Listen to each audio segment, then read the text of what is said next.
violence or no other kind of violence.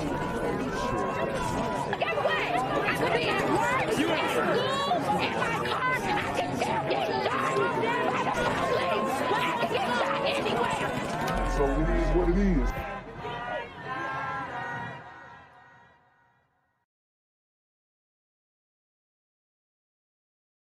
I'm here on the corner of MLK and Frederick Douglass, where a shooting just took place.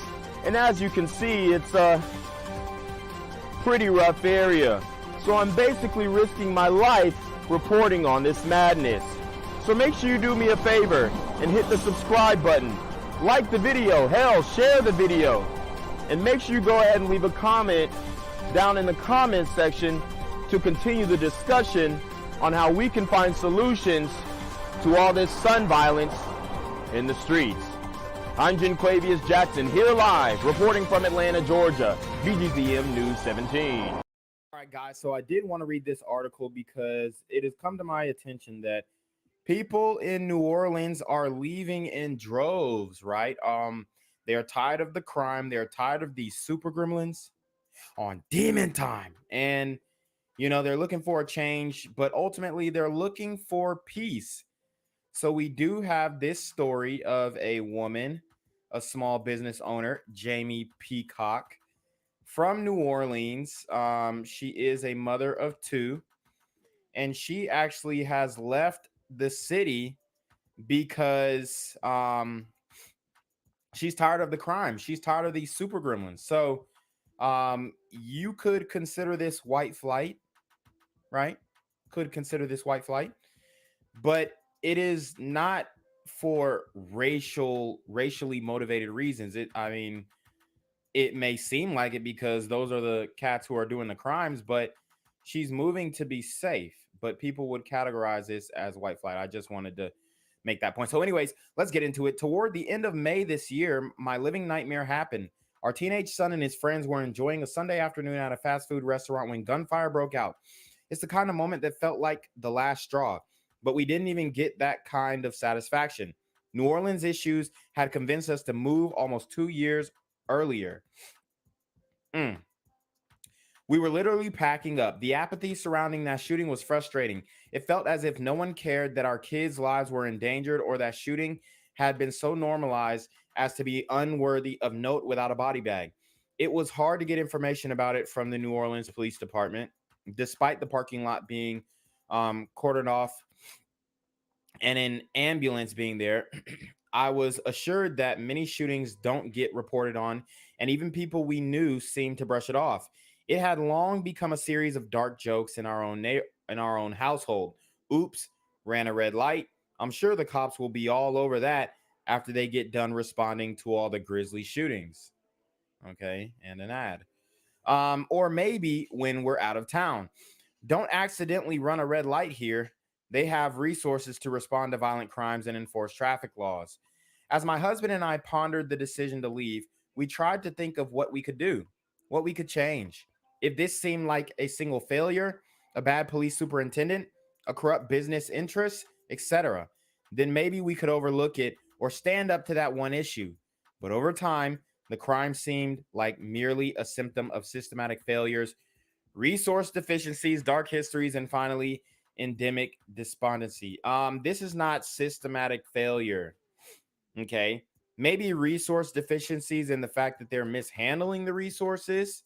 And shout out, you can thank Mayor Latoya Contrail for that. But this is purely the work of these super gremlins on demon time. I think city leaders genuinely care, but are at best chronically unfit and or under-resourced to do anything about it. Regardless of the residents of New Orleans need to be prioritized more than tourists. In many ways, it feels like the leaders of New Orleans only worry about the suffering of the citizens to the extent that it doesn't disturb the flow of visitors. We didn't pack up after almost a decade because of a lost job, a new opportunity, or even the May shooting that continued to haunt our oldest son amid the fireworks of the 4th of July. We packed it up because this place drained us bit by bit of hope, the hope that maybe all this trauma will have been worth it. It wasn't.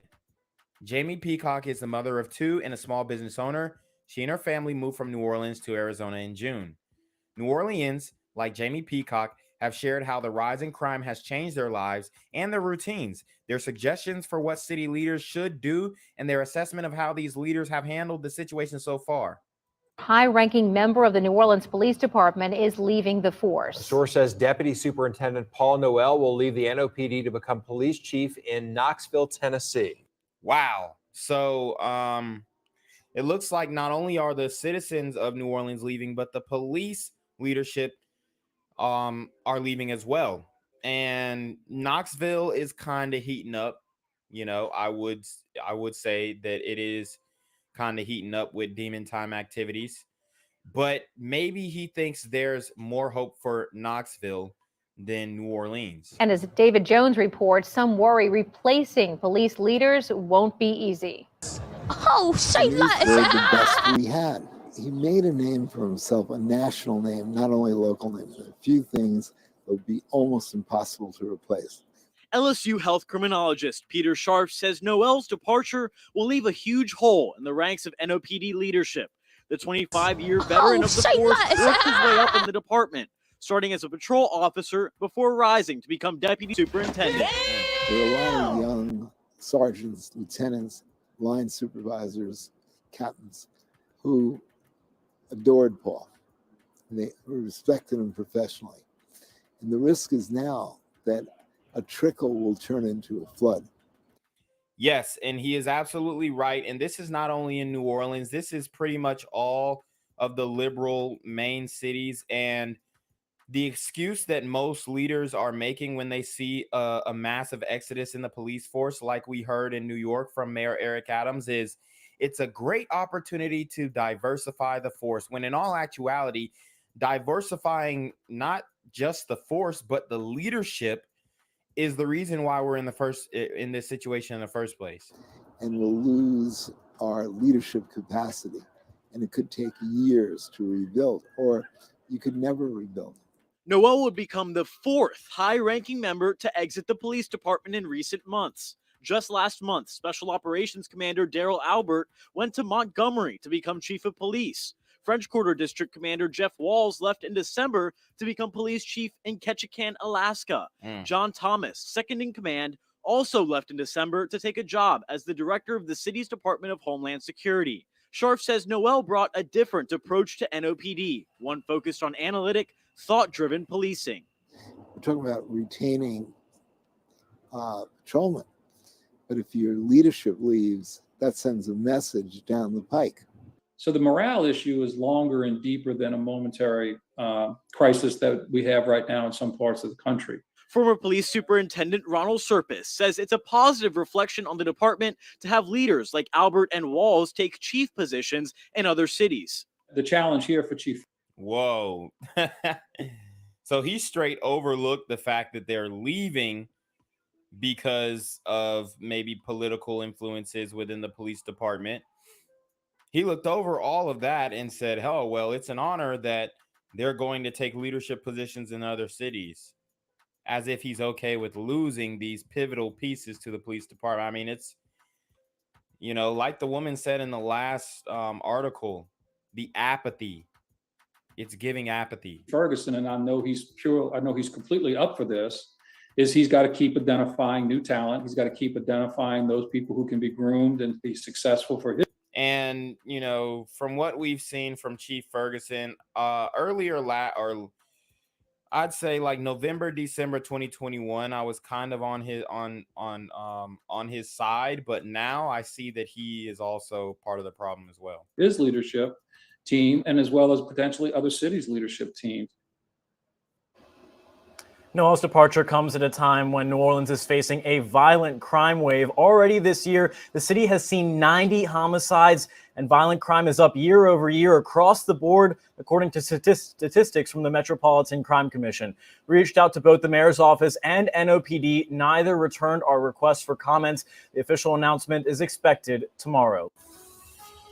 The NOPD says murders may be trending in the right direction. Superintendent Sean Ferguson says there have been 14 homicides so far this month. Last July, there was a total of 23. Ferguson also says that.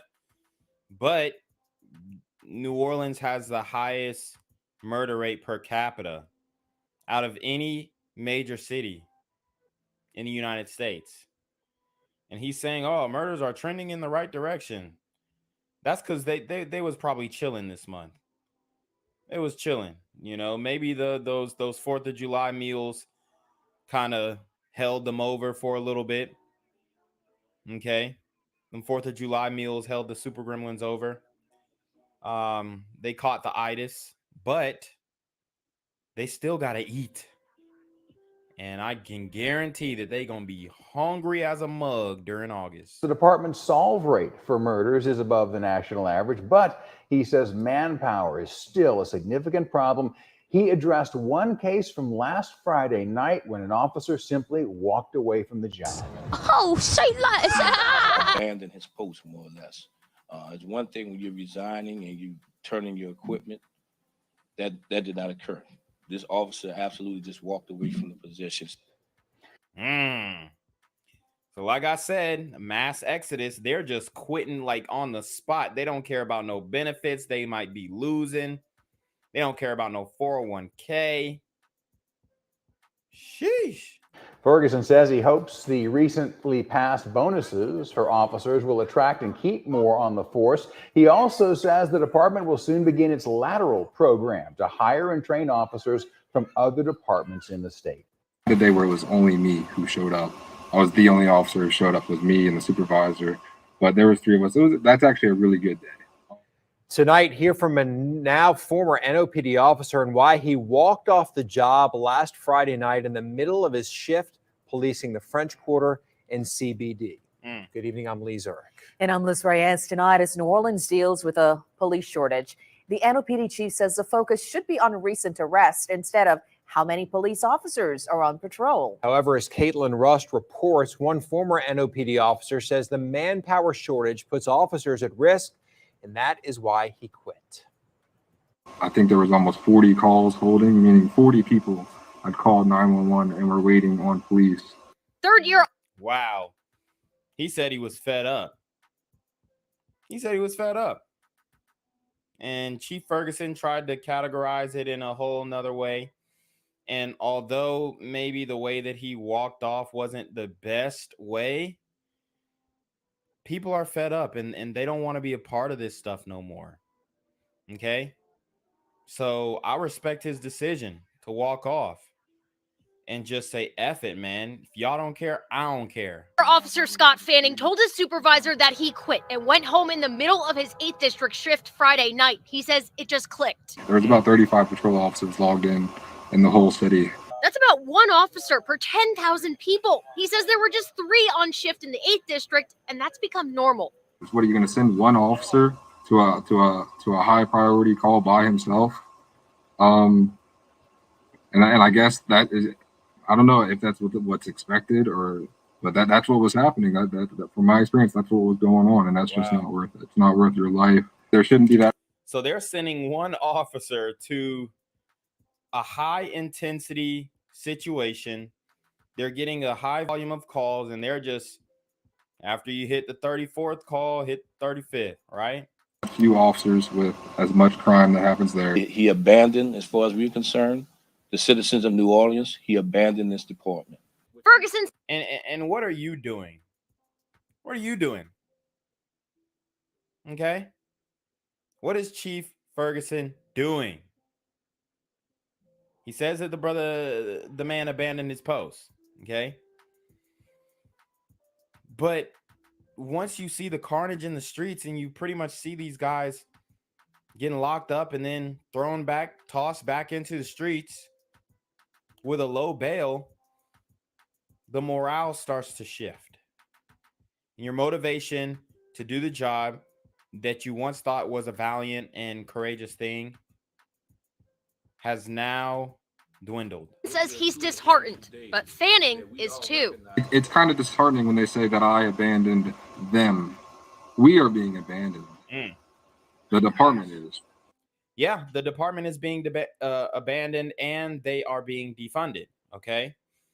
And in lieu of all of this, this mass exodus from the New Orleans Police Department, we have Jason Williams, the district attorney, who is going through a indictment for tax fraud.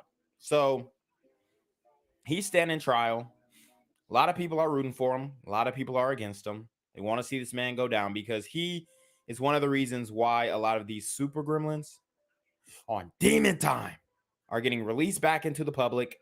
No questions asked. Ferguson would not say how many officers were on the street, but multiple law enforcement sources tell us it's somewhere around 430. Well, you have a responsibility to report responsible information.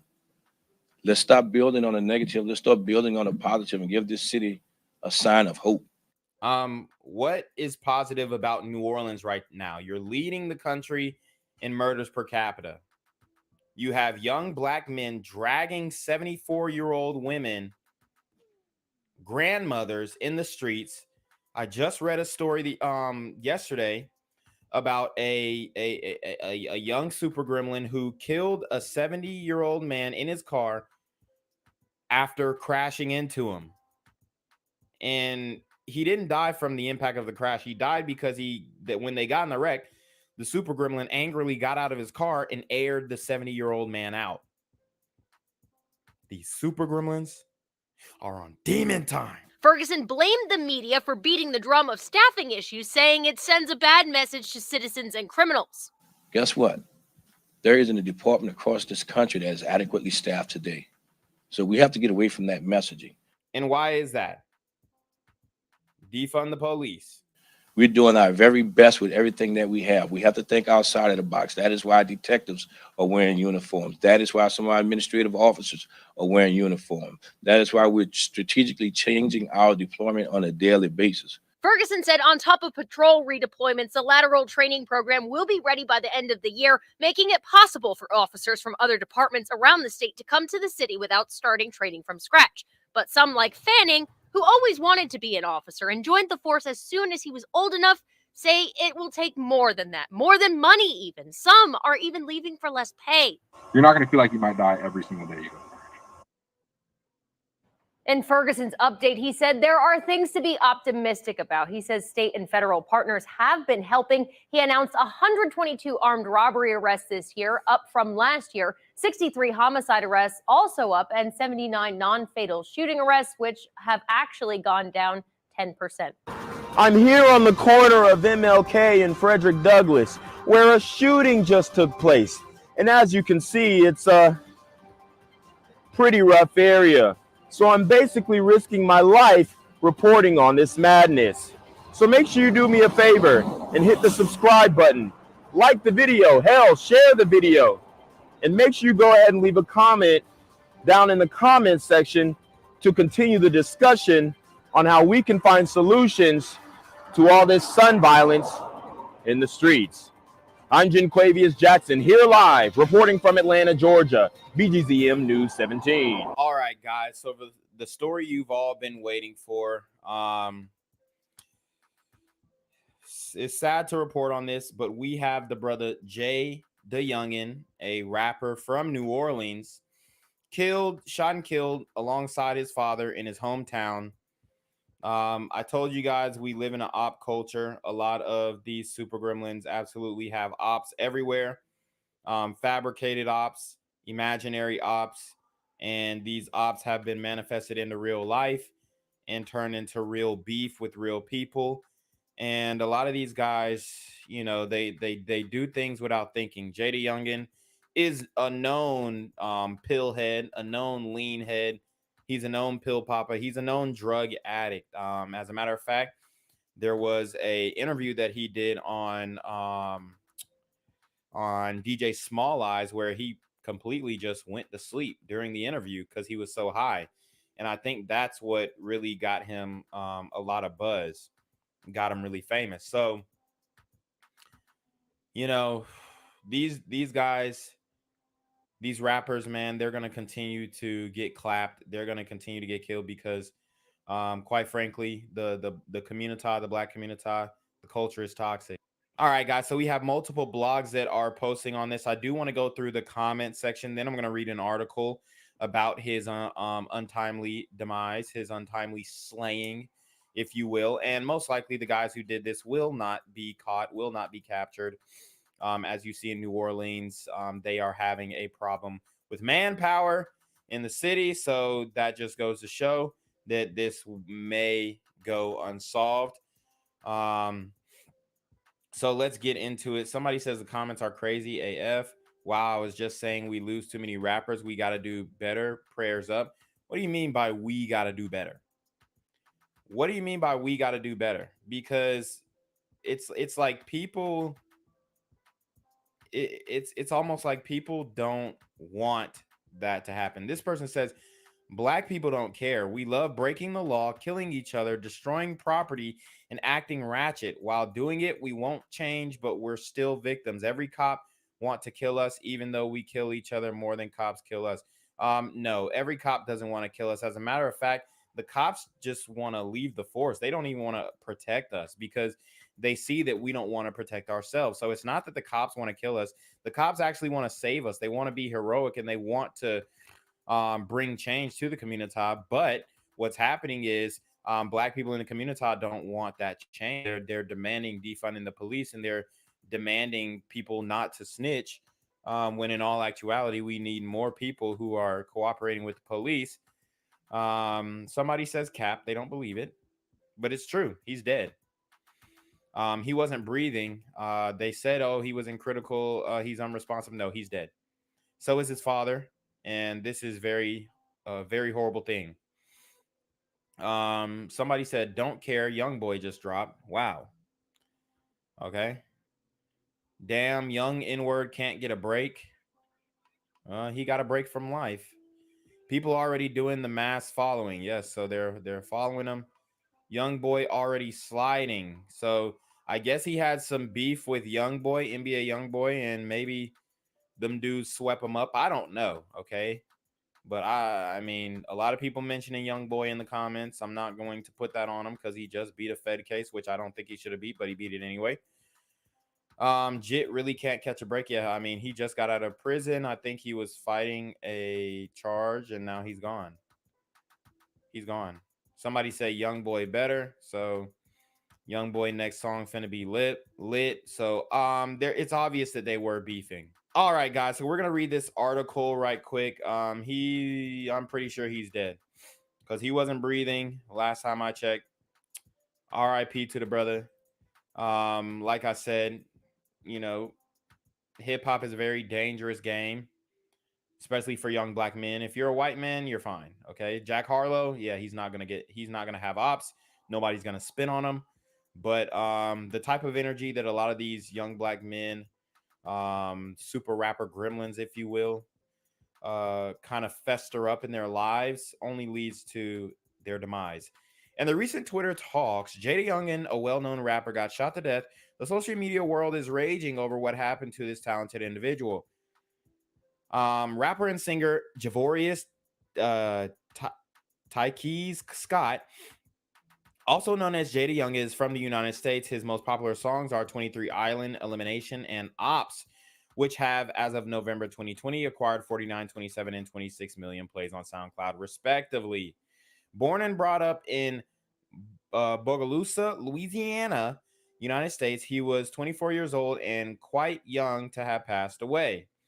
Rapper Jada Youngin from Louisiana and his father allegedly were shot today in the area. A helicopter service was used to get him to the hospital. According to close sources, he died on the spot as his vitals could not be felt. As the story is developing, Twitter is currently flooded with tributes and condolences to the rapper and his family. It is quite unfortunate that no one is safe in today's world. No, I wouldn't say that. What you guys have to understand, this isn't oh, no one's safe no more. No, this guy obviously had beef. I'm not going to say that he deserved to die, but he brought a lot of the problems that he has, a lot of the issues that he has onto himself. Like I said, the op culture has consumed these young black men and they want enemies. They seek out enemies because they think it makes them harder. It makes them more masculine, which it only brings chaos, destruction, and confusion into their lives, but they don't see that until their lives are cut short. Like we did the story on the other rapper who dropped his location and was immediately spun on. From a common man to the most famous individual, anyone can get killed. Okay, I mean, I agree with that, but I mean, you could pretty much avoid situations like this if you watch my channel and subscribe to my channel, Black Gen Z Mindset, and my backup channel, BGZM News 17, and if you follow Quavius Jackson's advice. Okay, the gun laws of Louisiana say that before applying for a permit to carry a concealed weapon in Louisiana, you must be at least 21 years old. While purchasing a gun is legal till the age of 18, carrying it concealed is not permitted until the age of 21. You must not only be a resident of Louisiana, but also be at least 21 years old. However, in this case, the details are yet to be revealed. Authorities and investigators are doing their work and will only comment on it once they get their hand onto solid evidence. Similarly, the media is also waiting for the authentic details of the case. So what I do want to break down is this last stanza here. The gun laws of Louisiana say that before applying for a permit, I mean, they're trying to blame this on the gun laws. No, this is a black men problem, black teen problem, young black men problem. I can't stress it enough. This is not, oh, well, if the gun laws were different and this, no. most likely the guys who did this were on felony charges. They had previous charges. They weren't allowed to possess a weapon. They weren't allowed to buy a weapon, let alone the ammo, but they still are in possession of those weapons and said ammo or ammunition. So this is not, oh, the guns are no, this is a young black male problem. I'm going to continue to say this and hammer this home because what we are seeing now is no joke. These super rapping gremlins are on demon time.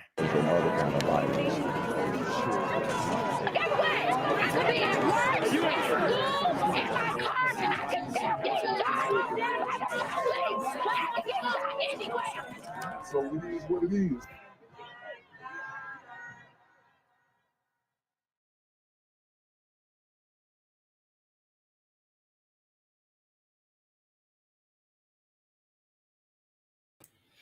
What's good, YouTube? It's a Black Gen Z Mindset. Make sure you go ahead and like, comment, share, subscribe, and let's get into the video. All right. So you already know what it is. If you are here joining for the first time and you were not aware of what we got going on over here, we are going to write and formulate a crime bill. It is called HR 2022, a new and improved, updated version of the original crime bill, which is HR 3355. So I've started a Google Docs sheet where if you have the link, you can join. And so everybody in the chat and whatnot, go ahead and make sure you join that Google Doc. We've got the heading. Guys, this is to formulate solutions. This is not to talk shit. This is not like the Discord where we're goofing off and making jokes and all that kind of stuff. This is not that, okay? This is to be productive.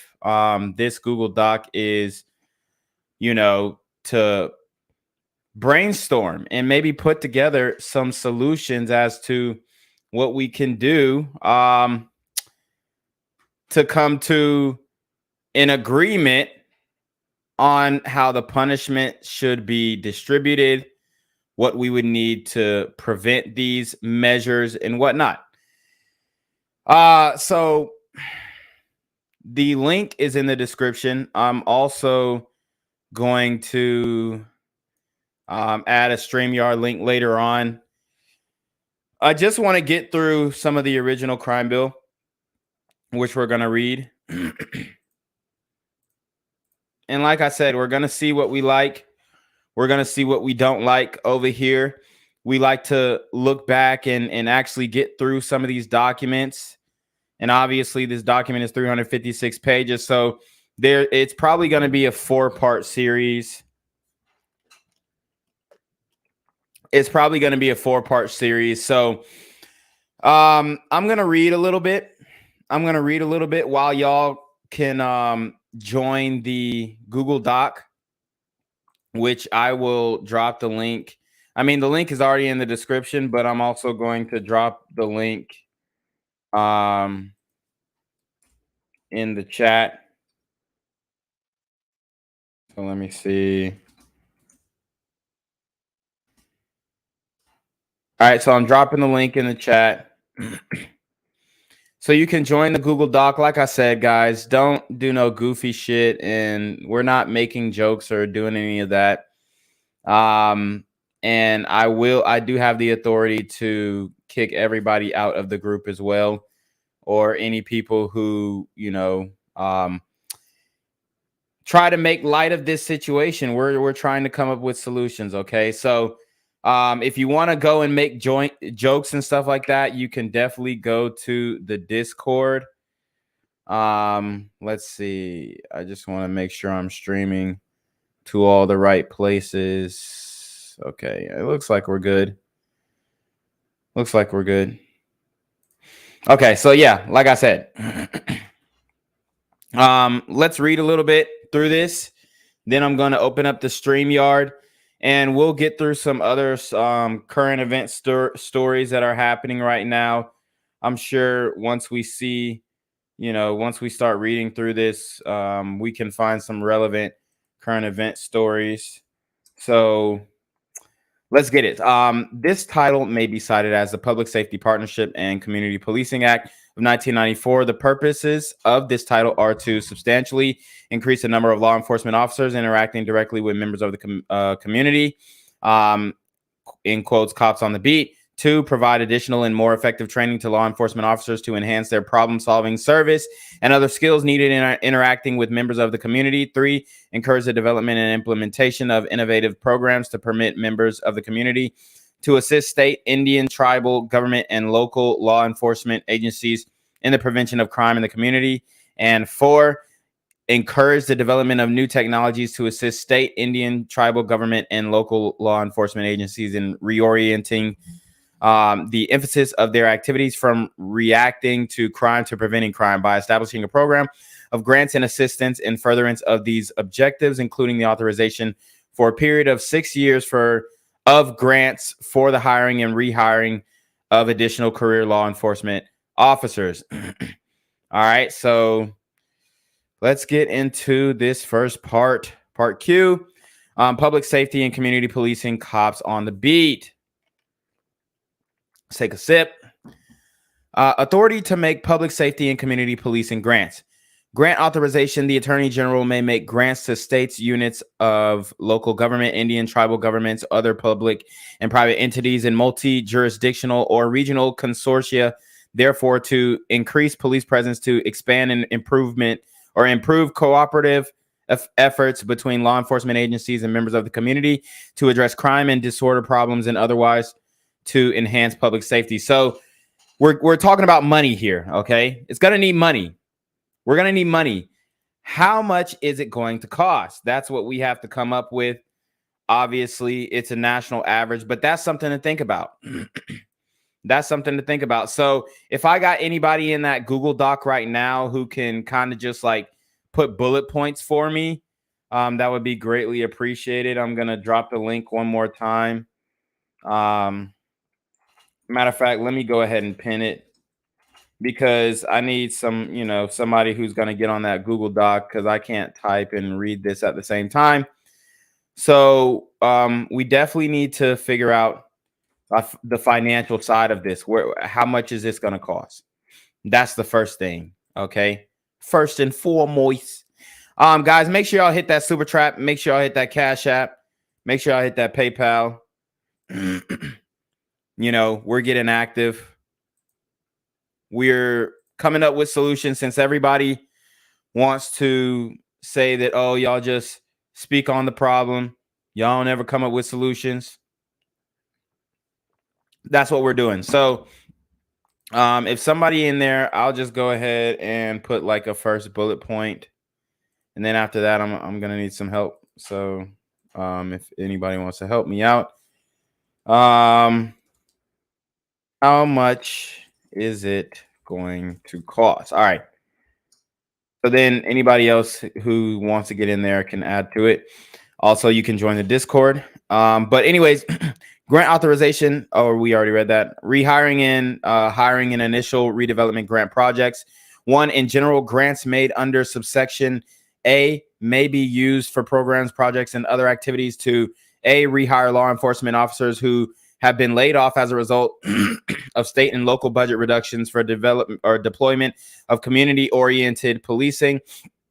B, hire and train new additional career law enforcement officers for development and community-oriented policing across the nation. And C, procure equipment, technology, or support systems, or pay overtime if the applicant for such a grant demonstrates to the satisfaction of the Attorney General that expenditures for such purposes would result in an increase in the number of officers deployed in community oriented policing equal to or greater than the increase in the number of officers that would result from a grant for a like amount for the purposes specified in the subparagraph. Obviously, a lot of this is legal jargon, which we don't really need. We just need main points. But I do want to kind of get through it just to understand like the whole gist of it. So grants for equipment, technology, and support systems.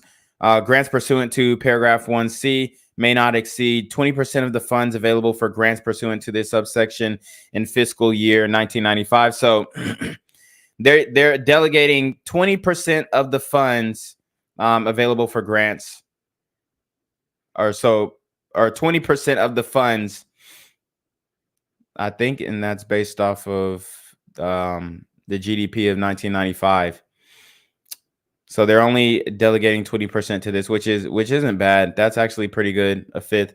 20% of the funds available for grants pursuant to the subsection in fiscal year 1996, or 10% of the funds available for grants pursuant to the subsection in fiscal year 1997, 98, 99, 2000, and may not be awarded in fiscal years 98, 99, or 2000 unless the Attorney General has certified that grants awarded in fiscal years 95, 96, 97 pursuant to subparagraph have resulted in an increase in the number of officers deployed in community-oriented policing equal to or greater than the increase in the number of officers that have resulted from the grants in like amounts awarded in fiscal years 95, 96, 97 pursuant to paragraph A and B. In general, grants made under subsection A may be used to hire former members of the armed forces to serve as career law enforcement officers for development and community-oriented policing, particularly in communities that are adversely affected by a recent military base closing. So that's real. Definitely giving incentives to the vets, but if you're hiring veterans to go into the police force and then you're not supporting your police like we're doing now with the defund the police movement, then you're pretty much not, making any treadway on solving the issue, because you got to hire them, but then they have to have good morale while on the job. And if they don't feel like they have support from the majority of the community, then it's gonna feel like a shitty job. That's why all the people in New Orleans and New York are leaving the police force. All right, definition in the subsection: former member of the armed forces means a member of the Air Force of the United States who is involuntarily separated from the armed forces within the meaning of section 1141 to Title 10 United States Code. So additional grant projects, grant may under subsection may include programs, projects, and other activities too. So I guess this was only for the Air Force, if I'm not mistaken. Oh, armed forces. Okay, I must have read that wrong. I thought it said Air Force. All right, cool. So anybody, Navy, Marines, y'all are good. Increase the number of law enforcement officers involved in activities that are focused on interaction with members of the community on proactive crime control and prevention by redeploying officers to such activities. Provide specialized training to law enforcement officers to enhance their conflict resolution, mediation, problem-solving services, and other skills needed to work in partnership with members of the community. increase police participation in multidisciplinary early intervention teams, develop new technologies to assist state and local law enforcement agencies in reorienting the emphasis of their activities and reacting to crime to preventing crimes. 5, develop and implement innovative programs to permit members of the community to assist state and local law enforcement agencies in the prevention of crime in the community, such as a citizen police academy, including programs designed to increase the level of access to the criminal justice system enjoyed by victims, witness, and ordinary citizens by establishing decentralized satellite offices, including video facilities of principal criminal courts buildings or courts buildings. Establish innovative programs to reduce and keep to a minimum the amount of time that law enforcement officers must be away from the community while awaiting court appearances. 7, establish and implement innovative programs to increase and enhance proactive crime control and prevention programs involving law enforcement officers and young persons in the community.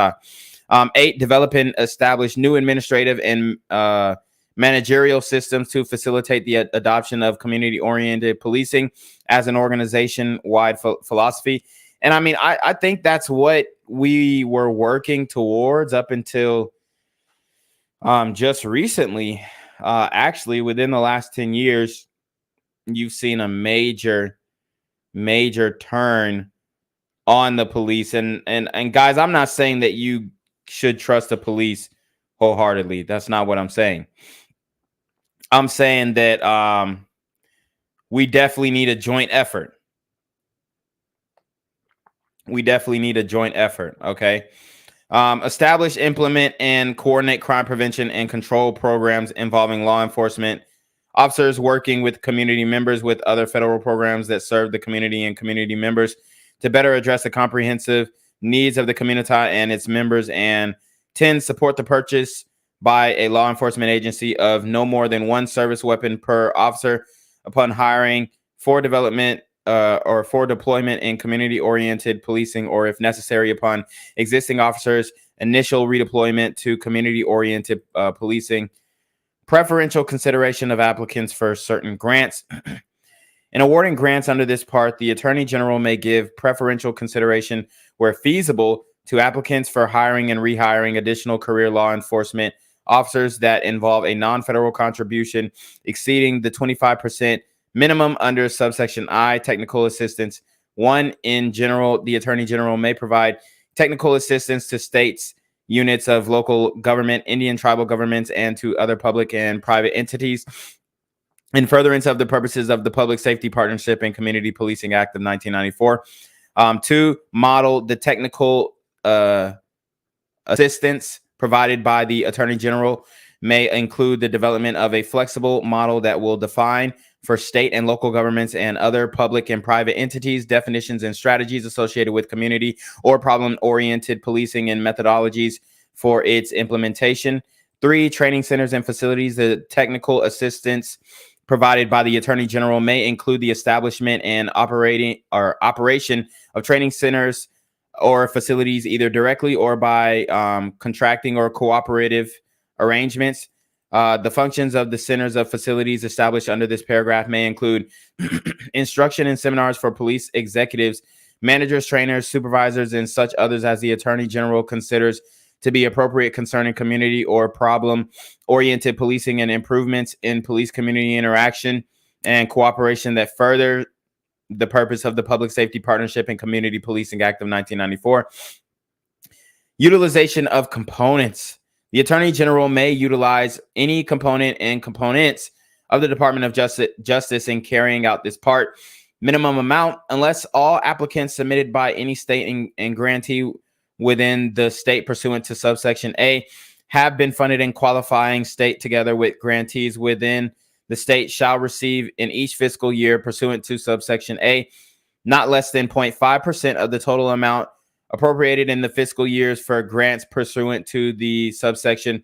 And the subsection qualifying state means any state with which has submitted an application for a grant or in which an eligible entity has submitted an application for a grant, which means the requirements prescribed by the Attorney General and the conditions set out in this part. So they're basically talking about programs. Okay. They're basically talking about programs. Okay. A lot of grants going out to states and private entities. Sounds like a lot of programs. They're programming it up. And I'm not saying that you don't have no programs, but as we can see, programs without punishment for not involving yourself in those programs and trying to better yourself doesn't work. So we need programs and punishments, the 2 P's, okay? Matching funds, the portion of the cost of a program, program project, or activity provided by a grant under subsection A may not exceed 75% unless the Attorney General waives wholly or in part the requirement under the subsection of a non-federal contribution to the cost of a program, project, or activity in relation to a grant for a period exceeding 1 year for hiring or rehiring career law enforcement officers. The federal share shall decrease from year to year for up to 5 years, looking toward the continuation of the increased hiring level using state or local sources of funding following the conclusion of federal support as provided in an approved plan pursuant to Section 1702. Allocations of funds. The funds available under this part shall be allocated as provided in Section 1001. Termination of grants for hiring officers. The authority under subsection A of this section to make grants for the hiring and rehiring of additional career law enforcement officers shall lapse at the conclusion of 6 years from the date of enactment of this part. Prior to the expiration of this grant authority, the Attorney General shall submit a report to Congress concerning the experience with and effects of such grants. The report may include any recommendations the Attorney General may have for amendments to this part and related provisions of law in light of the termination of the authority to make grants for the hiring and rehiring additional career law enforcement officers. Let's see. Applications in general, no grant may be under this part unless an application has been submitted to and approved by the Attorney General. Application for a grant under this part shall be submitted in such form and contain such information as the Attorney General may prescribe by regulation of guidelines, contents, and according with the regulations or guidelines established by the Attorney General. Each applicant or application for a grant under this part shall, 1, include a long-term strategy and detailed implementation plan that reflects consultation with community groups and appropriate private and public agencies and reflects consideration of the statewide strategy under Section 503A1. 2, demonstrate a public or a specific public safety need. 3, explain the applicant's inability to address the need without federal assistance. 4, identify related governmental and community initiatives which complement or will be coordinated with the proposal. 5, certify that there has been appropriate coordination with all affected agencies. 6, outline the initial and ongoing level of community support for implementing the proposal, including financial and in-kind contributions or other tangible commitments. 7, specify plans for obtaining necessary support and continuing the proposed program, project, or activity following the conclusion of federal support. 8, if the application is for a grant for hiring and rehiring additional career law enforcement officers, specify plans for the assumption by the applicant of a progressively large or larger share of the cost in the course of time, looking toward the continuation of the increased hiring level using state or local sources of funding following the conclusion of federal support. 9, assess the impact of any of the increase in police resources on other components of the criminal justice system. 10, explain how the grant will be utilized to reorient the affected law enforcement agency's mission toward community-oriented policing or enhance its involvement in or commitment to community-oriented policing. And 11, provide assurance that the applicant will, to the extent practicable, seek, recruit, and hire members of racial and ethnic minority groups and women in order to increase their ranks within the sworn positions in law enforcement agencies. So there you have it. Number 11 is what has done us in today. Number 11 is what has done us in today. I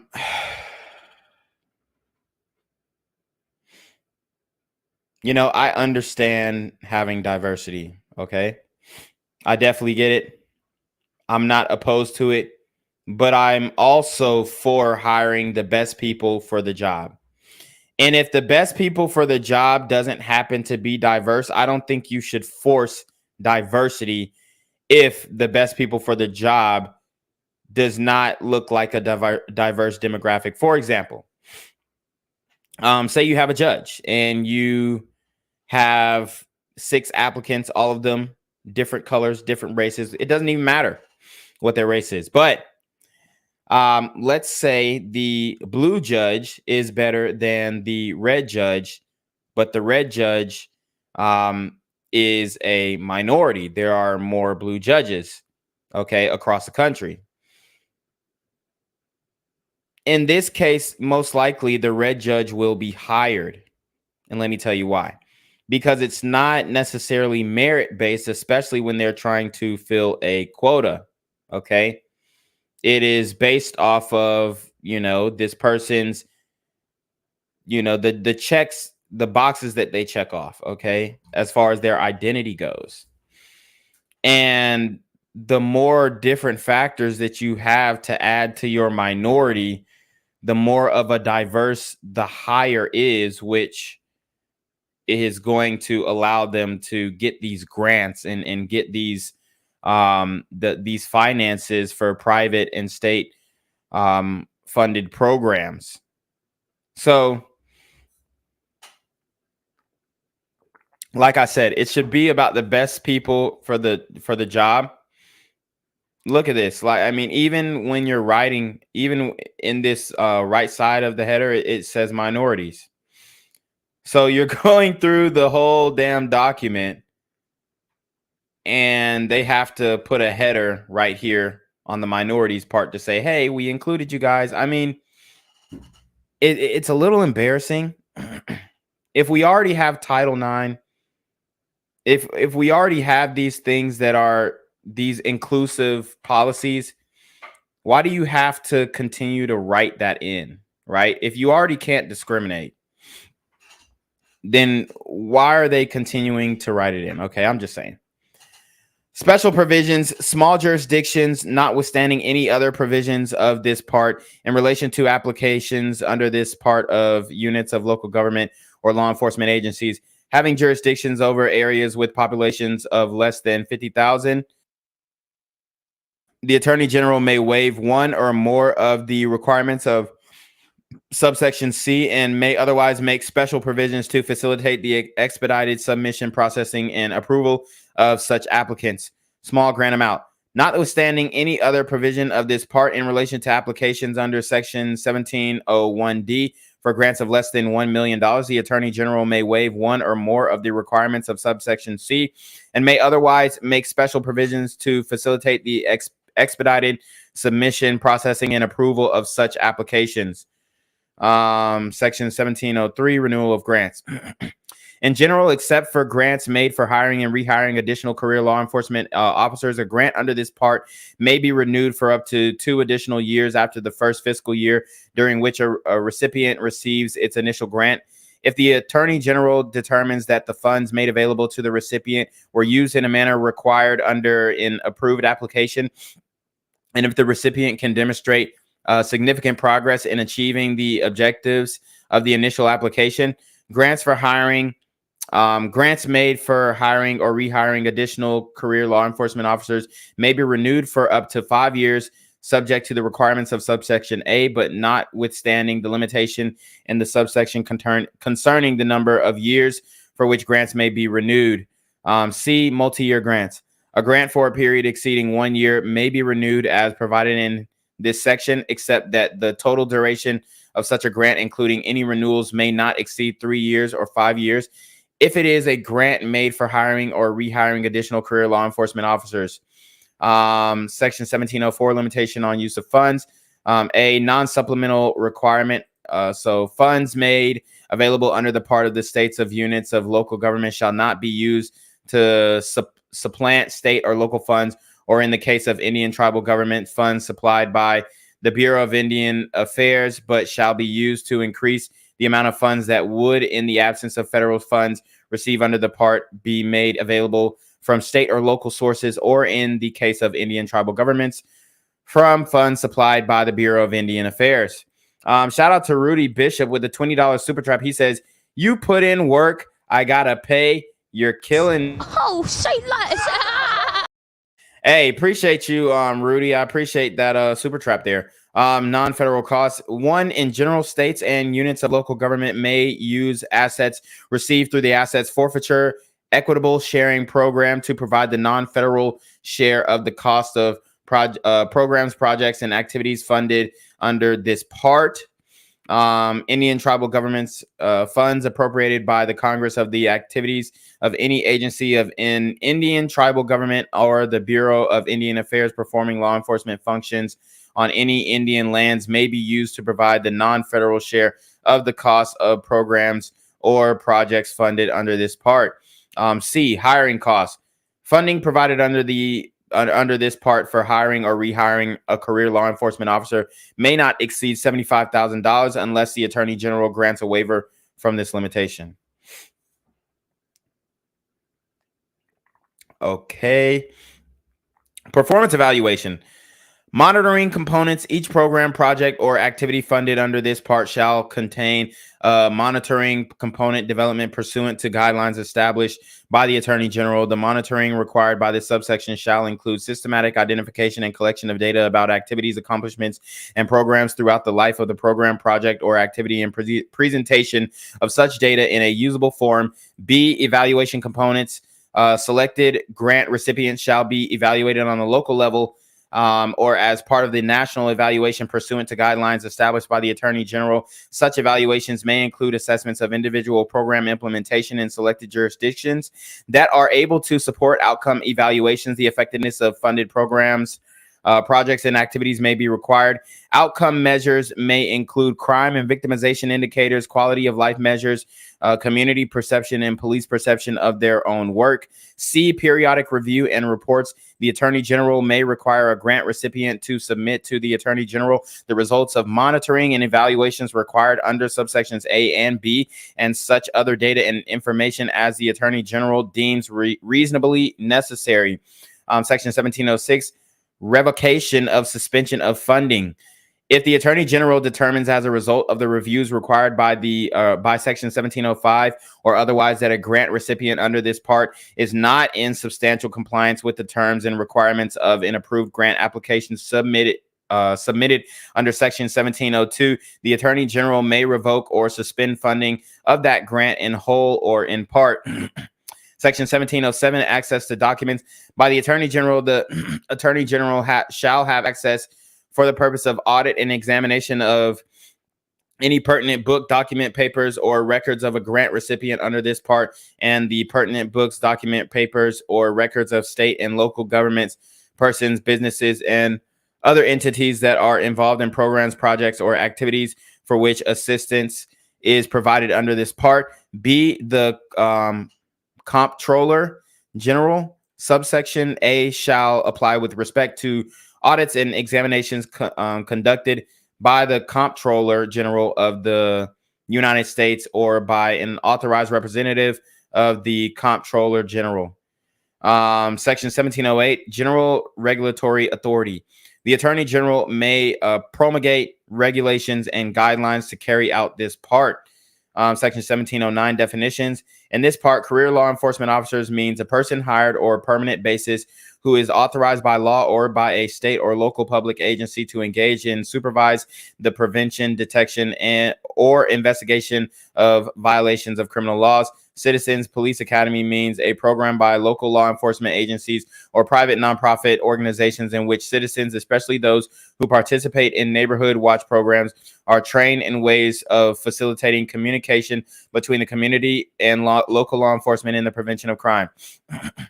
Indian tribe means a tribe, band, pueblo, nation, or other organized group of community of Indians, including an Alaska Native village as defined as established under the Alaska Native Claims Settlement Act 43 USC 1601, that is recognized as eligible for the special programs and services provided by the United States to Indians because of their status as Indians. Technical amendment, the table of contents of Title I of the Omnibus Crime Control and Safe Streets Act of 1968 is amended by striking the item relating to Part Q and inserting the following. All right, so we're amending the Omnibus Criminal Control and Safe Streets Act of 1968 with this following part, if I'm not mistaken, which is Part Q, Public Safety and Community Policing, Cops on the Beat, which is what we just read. Part R is transition effective date repealer. Let's see. Authorization of appropriation, section 1001 of Title I of the Omnibus Crime Control and Safe Streets Act of 1968 in paragraph by striking and O and inserting OP and Q, and by adding to the end of the following new paragraph, they are authorized to be appropriated to carry out Part Q to remain available until expended. 1.3 million for fiscal year 95, 1.8 million for 96, 1.9 million for 97, 1.7 million for 98, 1.7 million for 99, and 2.68 million for oh no, that's 200 million. Shit. For 200 or for 2000, the year 2000. Let me just make sure I ain't tripping. Oh, billion. I'm tripping. All right. Of funds available under Part Q in any fiscal year, up to 3% may be used for technical assistance under Section 1701. My question is to you guys, how much money do you think we need for these programs? Okay. How much money do you think we need for these programs? Like, do you think we should put this emphasis on the programs, or like, do we need more programs? Because it's looking like they've been throwing out money for programs for a minute now. Okay. They've been throwing out money for programs for a minute. 1.3 billion, 1.8 billion, 1.9 billion, 1.7 billion. I mean, sheesh. You know, it's wild, Joe. It is wild. All this money. And what is it really doing? Of funds available under Part Q in any fiscal year, up to 3% may be used for technical assistance under Section 1701 or for evaluations of studies carried out or commissioned by the Attorney General in furtherance of the purposes of Part Q. Of the remaining funds, 50% shall be allocated for grants pursuant to applications submitted by units of local government or law enforcement agencies having jurisdiction over areas with populations exceeding 150,000, or by public and private entities that serve areas with populations exceeding 150,000, and 50% that shall be allocated for grants pursuant to applications submitted by units of local government or law enforcement agencies having jurisdiction over areas with populations of 150,000 or less, or by public and private entities that serve areas with populations 150,000 or less, or the funds available in relation to grants under Part Q, at least 85% shall be applied to grants for the purposes specified in Section 1701, and no more than 15% may be applied to other grants in furtherance of the purposes of Part Q. In view of the extraordinary need for law enforcement assistance in Indian country, an appropriate amount of funds available under Part Q shall be made available for grants to Indian tribal governments for tribal law enforcement agencies. Man. All right. So we're going to stop here on page 20 because they're about to get into prisons. I want to do some stories before we get into the prisons. So I think this is a good place to stop, and we'll get back to it. But the prisons is going to be a good part. But I wanted to show you guys some things that were going on across the country that I really wanted to break down. Shout out to Savrix with the 199 super trap. He said, "Did you get to watch that 10-minute video on my page yet?" Nah, I haven't gotten away. My bad, man. Shit, I don't even know. I've been busy. Try and resend it to the Discord. I'll check it out. I might have watched it. I might not have watched it. Somebody said 0 chance of bail once you're 18 and over. God damn. Oh man, that's funny. So I do want to show y'all some stories that I was going to let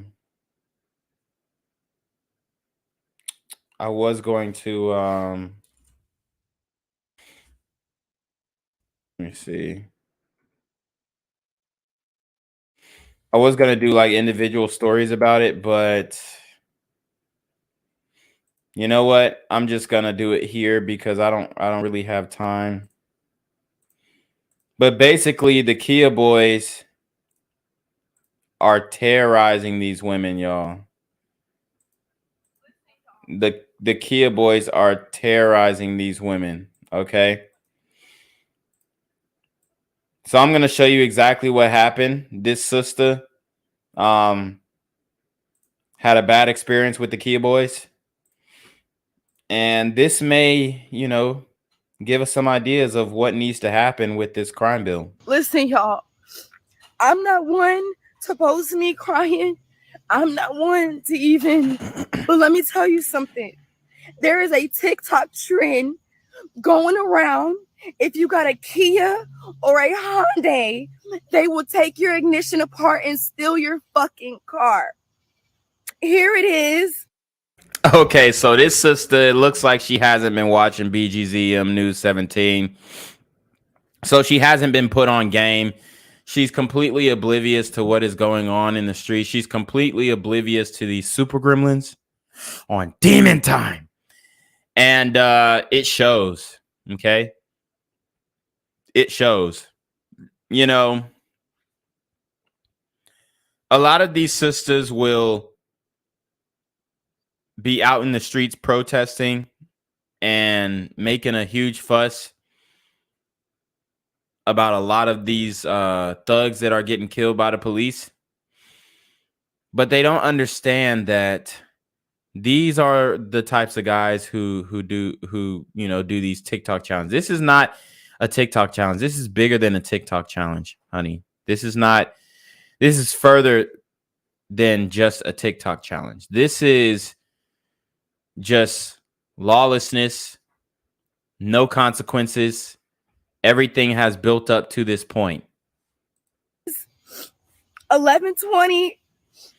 I have just got off work at 7 o'clock in the morning. I've been in the house all fucking day. I just left out my door at 10:30 to get ready for work. I do security, and my fucking car is not here. There is a security lady. She calls the tow yard. The tow yard says that my car was towed not from where the fuck it was. Well, I mean, at least you got your car back like within 24 hours, I will say. I mean, and that's kind of what usually happens. These Kia boys take your whip for a joyride for one day and then boom. Okay. They keep it pushing. They go do it to somebody else. From what I've noticed for the Kia boys, it's volume. All right. They're not trying to take parts and sell it and do all this extra stuff. Maybe some of them are. We saw that catalytic converter bus that they had, but they weren't even selling it for parts. They were just selling it for the metal. Okay. From what I understand.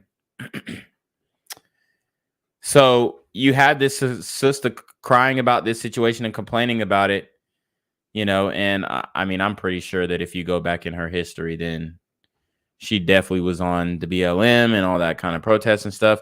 We'll get into the comments of this TikTok as well, because I'm sure there are some interesting takes. But I wanted to show you guys what's really going on out here in these streets. But towed from down the fucking, almost to the exit of the fucking rent office, and that the maintenance guy chased away 4 men from my car. My ignition was torn up. Can we get an identification on those men? Why did she pause when she said 4 men? She didn't want to say it. She didn't want to say it, okay? That's what it sounded like. Wait, 4 men down the fucking almost to the exit of the fucking rent office, and that the maintenance guy chased away 4 men from my What do you mean by that? car. My ignition was torn apart. There are 2 flat tires, and now my car is at the fucking tow yard. This is a TikTok trend. Like I said, honey, this is bigger than a TikTok trend. This is a way of life. This is the Kia boys. This is the squeegee boys. This is the water boys. This is everywhere. This is everywhere. So I'm just making a video so it doesn't happen to anybody else. If you have a Kia or a Hyundai Elantra, the tow yard told me they've been getting calls like crazy. Kias and Hyundai Elantras are being stolen. It is the new fucking trend. Listen, y'all. Okay, so as you can see, she was very emotional, very passionate about what happened to her. So that was her very raw moment. Now she's a little more dolled up and presentable. Look like she going to work, doing her security job, which, the woman can't be more than $125. What is she really going to be securing? Y'all, here it is. 108. I'm walking to the bus stop.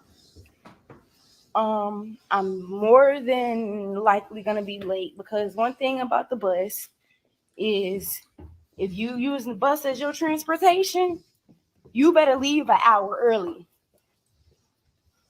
And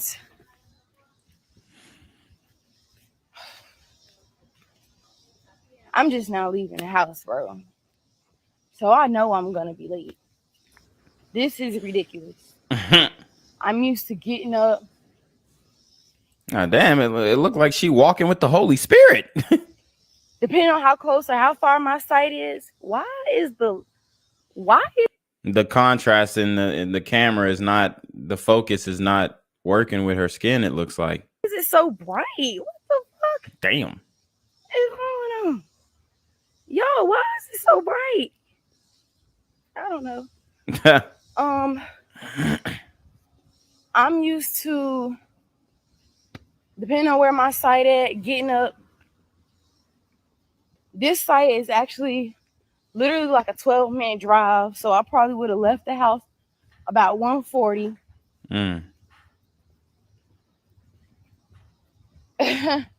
And now I'm literally walking to the bus stop. Gotta walk to the bus stop, catch one bus, get off that bus, catch another bus to get to my destination, all because of somebody else's ignorance. Like, I do appreciate all the love and support I'm getting. I do appreciate that it reached so many people. I do appreciate all the cash apps. I just can't say that I can't say that I am happy I'm walking. I'm not. It's hot. I literally got on my uniform clothes. It's hot. It's hot.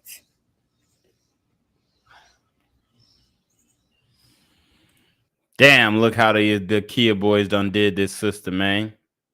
I'm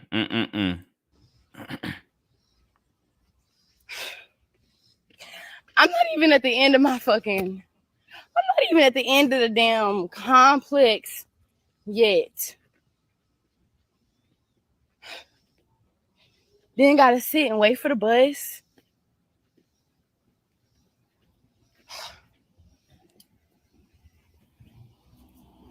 Y'all, This is crazy. This is crazy. This is crazy. Yeah. I mean, it is crazy. They got her walking. Now we will do the third part where she is picking up her car. I mean, I do feel bad for her, but then again, I know how she leans politically, and it's just like, you're not going to solve anything because you continue to think the same way. It looked like they hit the curb. That's exactly what it looked like. They did hit the curb, bro. Woo! They tore her shit up. Look at the other Hyundai. Damn. Blue Hyundai over there. Like, they're not playing. Damn, these kill boys ain't playing with y'all ass, bruh. They sending y'all shit to the tow truck shop like in numbers. Wow. They don't crack the code. They got one nigga to teach them how to rig these Kias and these Hyundais, and it was OV. Playing with this shit, bro. This is dangerous. This is absolutely dangerous. Look at my shit. Look how they got my shit. Look at this shit, bro. Look at this shit. And what do we say over here? You voted for this, unfortunately, sister. You really did. I mean, thankfully you weren't out there because they probably would have took your life.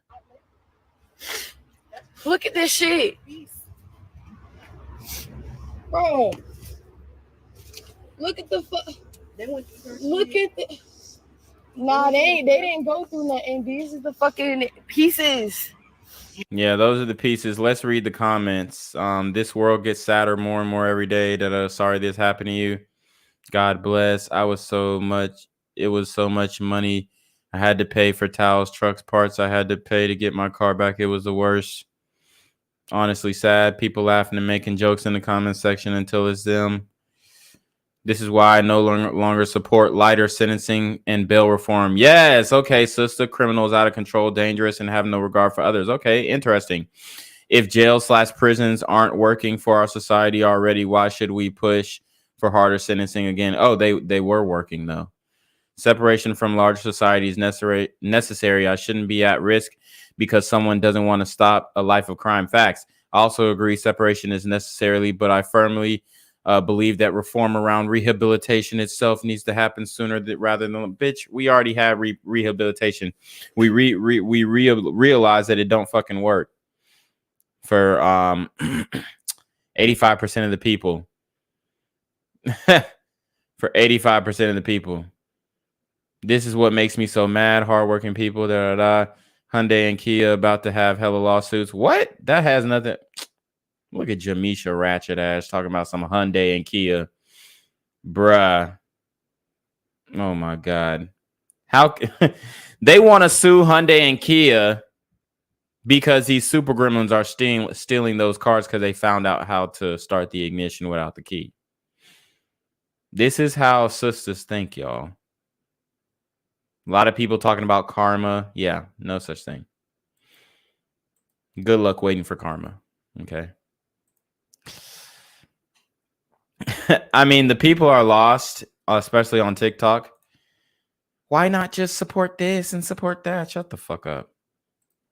I hope it happens to you. I hope it happens to you. That's what we on now. Fuck it. At this point, we tired. Questions about the case. Fox 45's Jeff Abel joins us live. And Jeff, what are you learning from her tonight?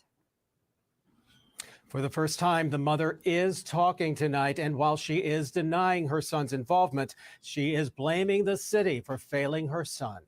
Wow. I don't understand how my son is in this situation. And because you're a shit mother. That's why.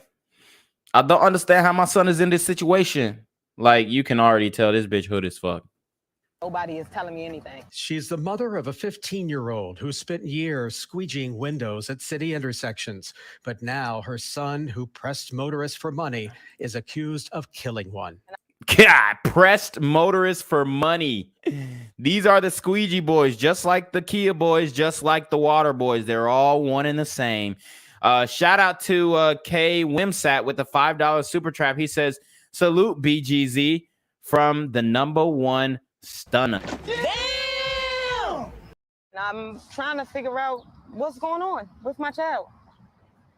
Like, he left my house on the 6th, and this is where we are now. In an online interview on Murder Inc. Baltimore, she struggles to understand how her son, a student at Digital Harbor High School, could be charged with the murder of Timothy Reynolds. At an Inner Harbor. Remember, we did this story. Timothy Reynolds. Okay.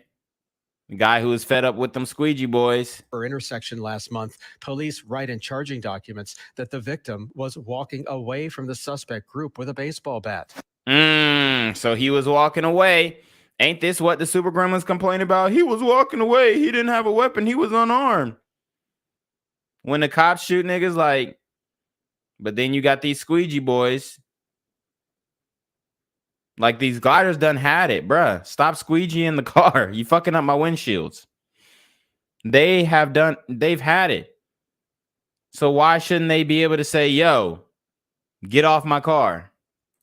When 3 people from that group followed him and surrounded him, Reynolds swung his bat at one of the suspects. Then somebody threw an object at Reynolds, hit him in the head, and he fell. Then someone shoots the victim while simultaneously running away. Reynolds is killed. But I'm not seeing the squeegee boys being a problem. I'm seeing these drivers being a problem. Oh my God. She did not just say that. And this is why women cannot raise young boys nor other young girls by themselves. No discipline, no accountability. She said, I'm not seeing the squeegee boys as the problem. I'm seeing the drivers as the problem.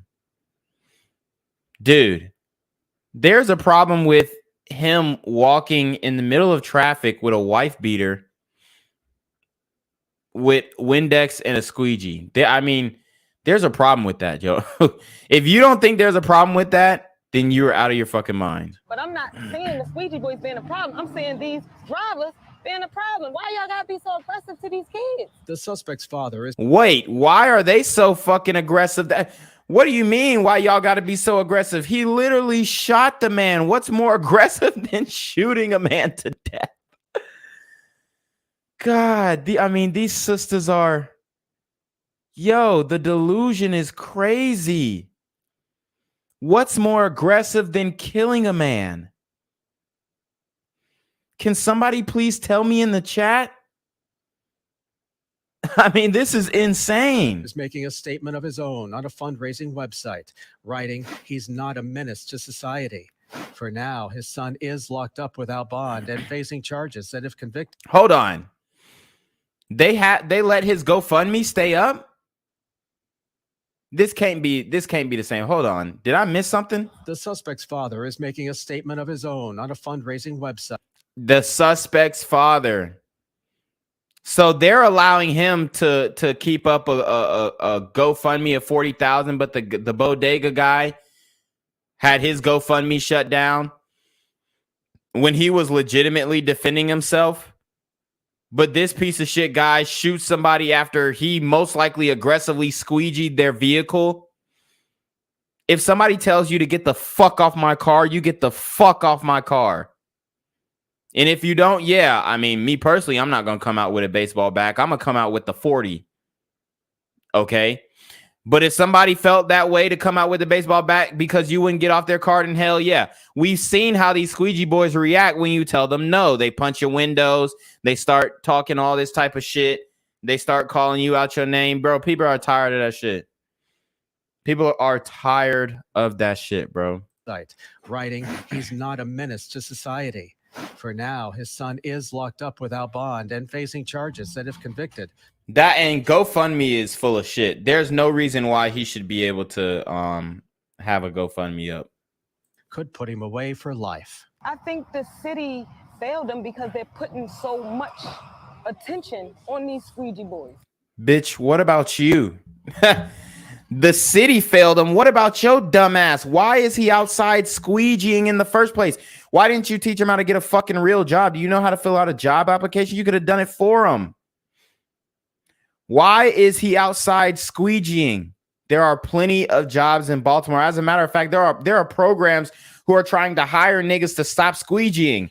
The fact of the matter is they like the squeegeeing because it's convenient, because you can also mask it, which what they're not also telling you. You can mask the squeegee in open drug trade. Okay. You can mask the squeegee in an open market drug trade. Straight up. Like while they're squeegeeing, walking car from car, they tell a nigga where they at. He in the whip. They act like they squeegeeing. Somebody serve them up. They exchange goods and boom, keep it moving. You know, it's kind of smart, but y'all niggas stick out like a sore thumb.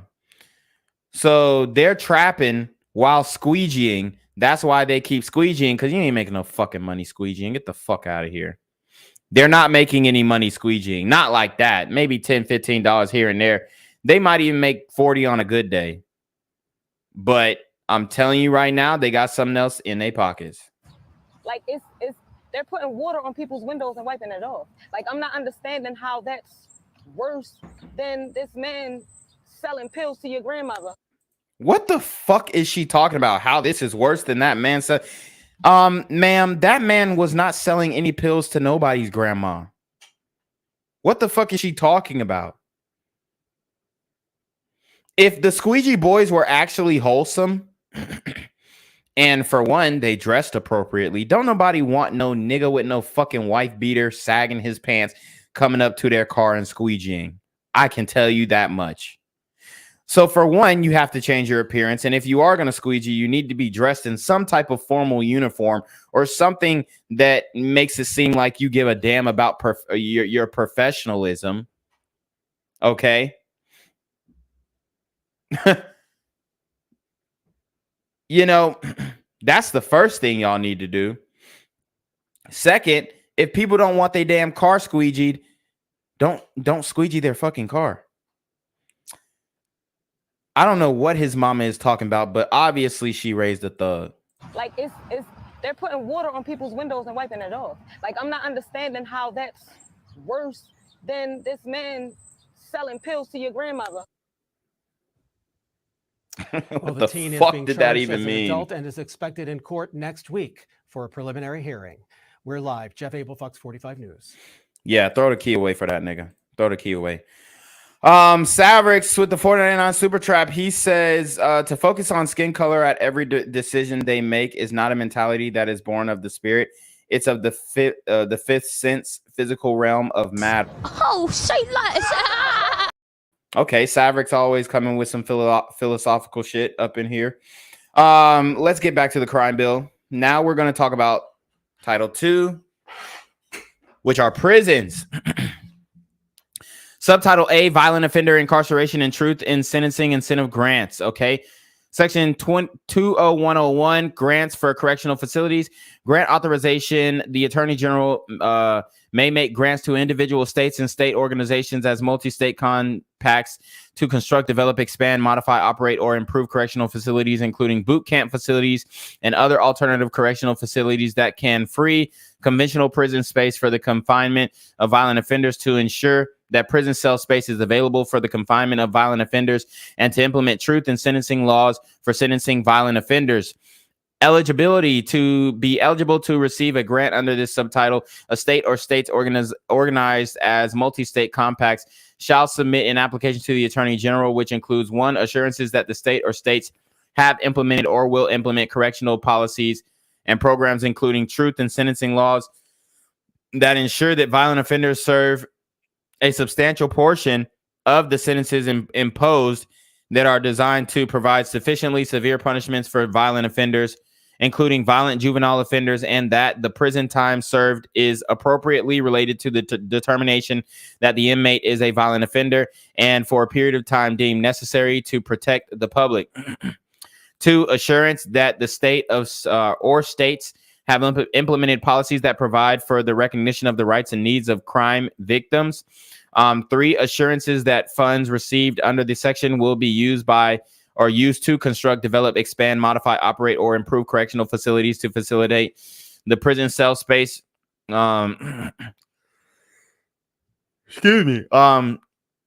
is available to or for the confinement of violent offenders. 4, assurances that the state or states have comprehensive correctional plan, which represents an integrated approach to the management of operation of correctional facilities and programs, and which includes the diversion programs, particularly drug diversion programs, community correction programs, a prisoner screening and security classification system, appropriate professional training for corrections officers in dealing with violent offenders, prisoner rehabilitation and treatment programs, prisoner work activities, including to the extent practicable activities relating to the development, expansion, modification, or improvement of correctional facilities and job skills programs, educational programs, a pre-release prisoner assessment to provide risk reduction management, post-release assistance, and an assessment of recidivism rates. 5, assurances that the state or states have involved counties and other units of local government when appropriate in the construction, development, expansion, modification, operation, and improvement of correctional facilities designed to ensure the incarceration of violent offenders in the state or states will share funds received under this section with counties and other units of local government, taking into account the burden placed on these units of government when they are required to confine sentenced prisoners because of overcrowding in state prison facilities. Shout out to Michael Sims with the $5 super trap. He says, call me Picasso on how I draw this Glock on these sun fools. Shout out to Guttural Twang with the $4.99 super trap. He said, a gallon for the ride, Gen Z. Oh, say less. Guys, thank you for your support. Thank you for your support. 6 assurances that funds received under this section will be used to supplement, not supplant, other federal, state, and local funds. 7 assurances that the state or states have implemented or will implement within 18 months after the date of the enactment of this act policies to determine the veteran status of inmates and to ensure the incarcerated veterans receive the veterans benefits to which they are entitled. 8, so in prison, if you were a veteran, you still have those veteran benefits. And interesting, I didn't know that. If applicable, documentation of the multi-state compact agreement that specifies the construction, development, expansion, modification, operation, or improvement of correctional facilities. And 9, if applicable, a description of the eligibility criteria for prison participation in any boot camp that is to be funded. C, consideration the Attorney General is making such grants shall give consideration to the special burden placed on the states which incarcerate a substantial number of inmates who are in the United States illegally. Okay. Section 20102, Truth in Sentencing Incentive Grants. A, Truth in Sentencing Grant Program, 50% of the total amount of funds appropriated to carry out this subtitle for each of fiscal years 95, 96, 97, 98, 99, and 2000 shall be made available for the Truth in Sentencing Incentive Grants. To be eligible to receive such a grant, a state must meet the requirements of Section 20101B and shall demonstrate that the state, 1, has in effect laws which require that prisons convicted of violent crimes serve not less than 85% of the sentence imposed, or 2, which they need to get back to, honestly. 2, since 1993, let's see. A, has increased the percentage of convicted violent offenders sentenced to prison. B, has increased the average prison time which will be served in prison by convicted violent offenders sentenced to prison. C, has increased the percentage of sentences which will be served in prison by violent offenders sentenced to prison. And D, has the in effect of the time of application laws requiring that a person who is convicted of a violent crime shall serve not less than 85% of the sentence imposed if I, the person, has been convicted on 1 or more prior occasions in a court of the United States or of a state of a violent crime or a serious drug offense, and I, each violent crime or serious drug offense was committed after the defendant's conviction of the preceding violent crime or serious drug offense. Allocation of Truth and Sentencing Incentive Funds. Shout out to Savrix again with the $1.99 super trap. Thank you. He says, is it cool if I start calling you or calling to you GZ? GZ? Yeah, that's cool. Oh, say less. All right. Public law 1, formula allocation. The amount available to carry out this section of for any fiscal year under subsection A shall be allocated to each eligible state in the ratio that the number of Part 1 violent crimes reported by such state to the Federal Bureau of Investigations of 1993 bears to the number of Part 1 violent crimes reported by all states to the Federal Bureau of Investigations of 93. Transfer of unused funds on September 30th of each fiscal year, 1996, 1998, 99, and 2000. The Attorney General shall transfer to the funds to be allocated under Section 20103B1 any funds made available to carry out this section that are not allocated to an eligible state under paragraph 1. Section 20103, violent offender incarceration grants. Violent offender incarceration grant program, 50% of the total amount of funds appropriated to carry out this subtitle for each fiscal years of 95, 96, 97, 98, 99, and 2000 shall be made available for violent offender incarceration grants. To be eligible to receive such a grant, a state or states must meet the requirements of Section 20101B. B, allocation of violent offender incarceration funds. 1, formal allocation, 85% of the sum of the amount available for violent offender incarceration grants for any fiscal year under subsection A, and any amount transferred under Section 20102 B2 for the fiscal year shall be allocated as follows. A, 0.25% shall be allocated to each eligible state, except that the United States Virgin Islands, American Samoa, Guam, and the Northern Mariana Islands. Each shall be allocated 0.05%. B, the amount remaining after application of subparagraph A shall be allocated to each eligible state in the ratio that the number of Part 1 violent crimes reported by such state to the Federal Bureau of Investigations 493 bears to the number of Part 1 violent crimes reported by all states to the Federal Bureau of Investigations for 93. So the issue with our crime bill is that we don't have the FBI crime stats for 2021. They never dropped those, okay? It's like an unreleased pair of Jordans. All right. They never dropped the stats. They're keeping it in the tuck. They're keeping it in their pockets. Okay.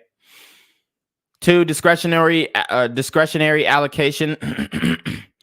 15% of the sum of the amount available for violent offender incarceration grants for any fiscal year under subsection A, and any amount transferred under section 20103B3 for the fiscal year shall be allocated at the discretion of the Attorney General to states that have demonstrated the greatest need for such grants and the ability to best utilize the funds to meet the objectives, the ability to best utilize the funds to meet the objectives of the grant program to ensure that the prison cell space is available for the confinement of violent offenders. 3, transfer of unused formula funds on September 30th of each of fiscal years 96, 97, 98, 99, and 2000 to Attorney General. The Attorney General shall transfer to the discretionary program under paragraph 2, and any funds made available for allocation under paragraph 1 that are not allocated to an eligible state under paragraph 1. Section 20104, matching requirement. The federal share of grant received under the subtitle may not exceed 75% of the cost of proposal described in an application approved under this subtitle. Section 20105, rules and regulations. The Attorney General shall issue rules and regulations regarding the use of grant funds received under this subtitle not later than 90 days after the date of enactment of this act. If data regarding Part 1 violent crimes in any state for 1993 is unavailable or subsequently inaccurate, the Attorney General shall utilize the best available comparable data regarding the number of violent crimes for 93 for the state of the purposes of allocations of any funds under this subtitle. 2106 or 20106, technical assistance and training. The Attorney General may request that the Director of the National Institute of Corrections and the Director of the Federal Bureau of Prisons provide technical assistance and training to state or states that received a grant under the subtitle to achieve the purpose of this subtitle. Section 20107, evaluation. The Attorney General may request the Director of the National Institute of Corrections to assist with an evaluation of programs established with funds under the subtitle. Section 20108, definitions. In the subtitle, boot camp means a correctional program of not more than 6 months incarceration involving A, assignment for participation in the program in conformity with state law by prisoners other than prisoners who have been convicted of any time of a violent felony. B, adherence by inmates to a highly regimented schedule that involves strict discipline, physical training, and work. yeah, we definitely need to get their ass to work. They need to be working for the free ski. Dell with the $4 super trap says, "Get a haircut, you hippie." Hold on. Hello? Where we at? Oh, you want to know where I'm at? We outside! Yeah, man, I definitely need a lineup. I'm not gonna lie. All right, where are we? Participation. Okay, so we were at work and training. C, participation by inmates in appropriate education, job training, and substance abuse counseling or treatment. And D, post-incarceration aftercare services for participants that are coordinated with the program carried out during the period of imprisonment. Part 1, violent crimes means murder and non-negligent manslaughter, forcible rape, robbery, and aggravated assault, as reported to the Federal Bureau of Investigations for purposes of the Uniform Crime Report. State or states means a state that the District of Columbia, the Commonwealth of Puerto Rico, the United States Virgin Islands, America, Samoa, Guam, and the Northern Mariana Islands. Section 20109, authorization of appropriations. They are authorized to be appropriated to carry out this subtitle.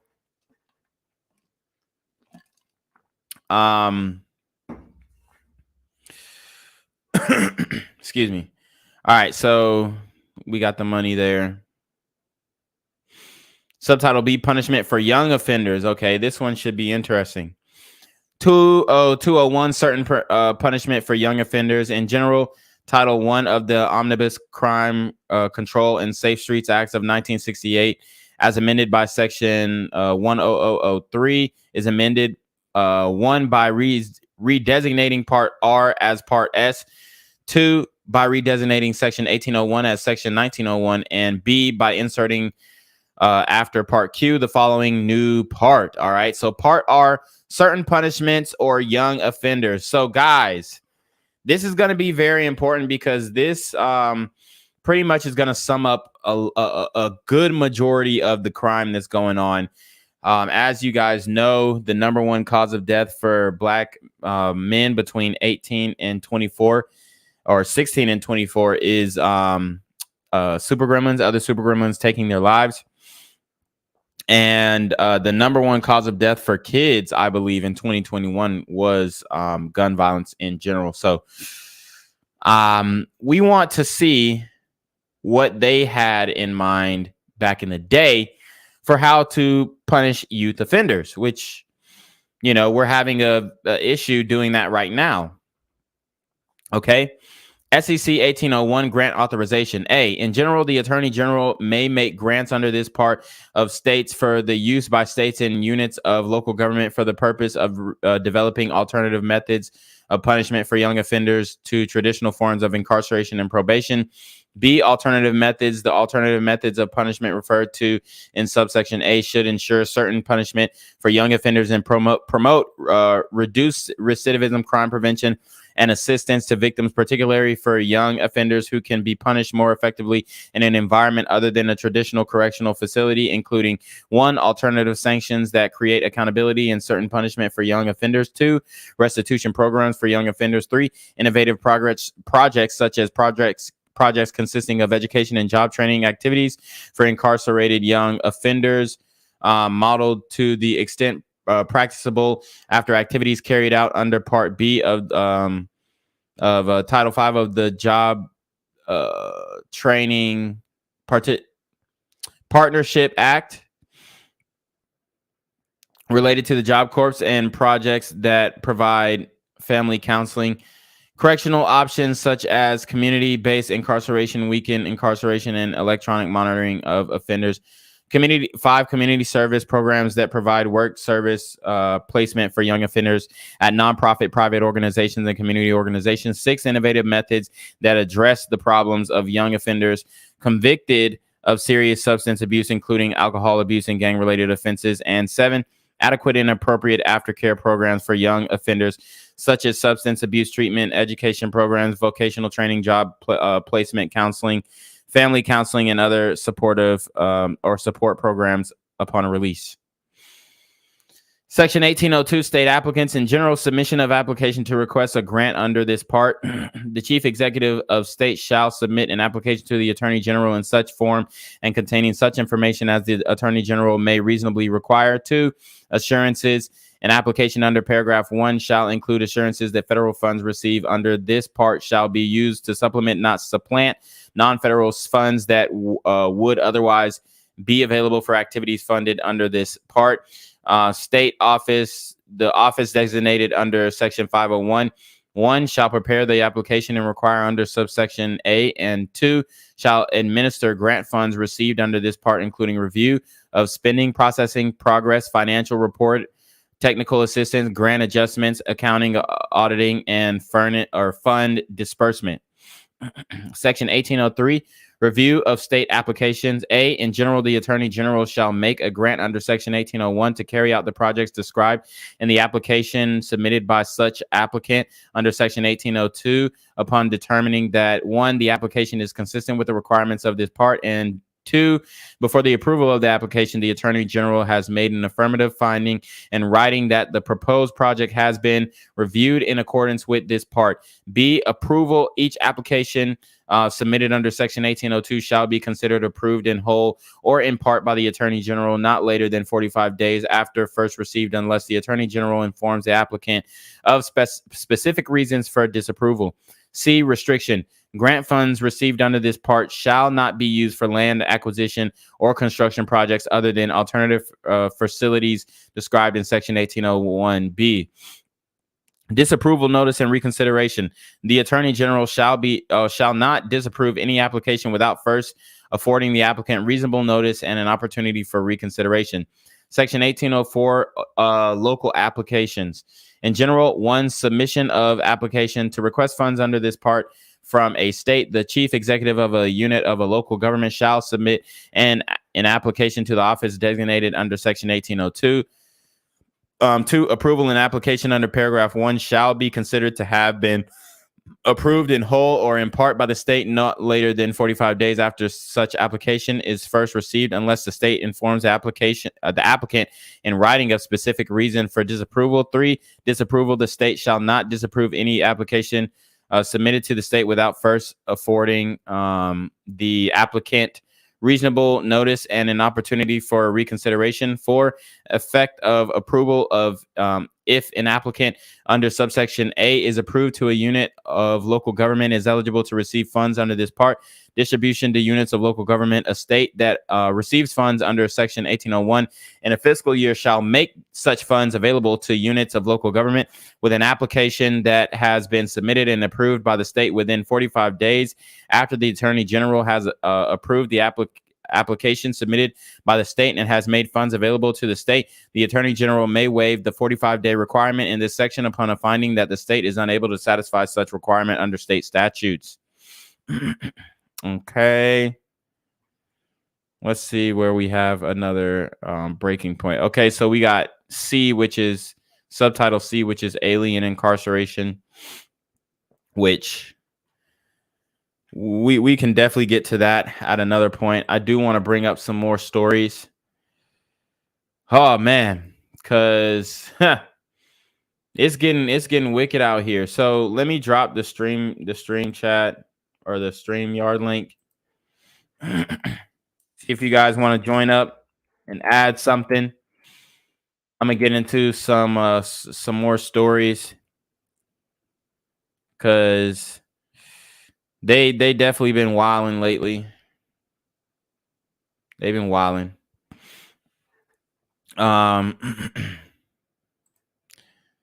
Let's see. We got a heist in New York. This is crazy. You got some echo in your background, Dark Man London. So I'm gonna have to mute you up.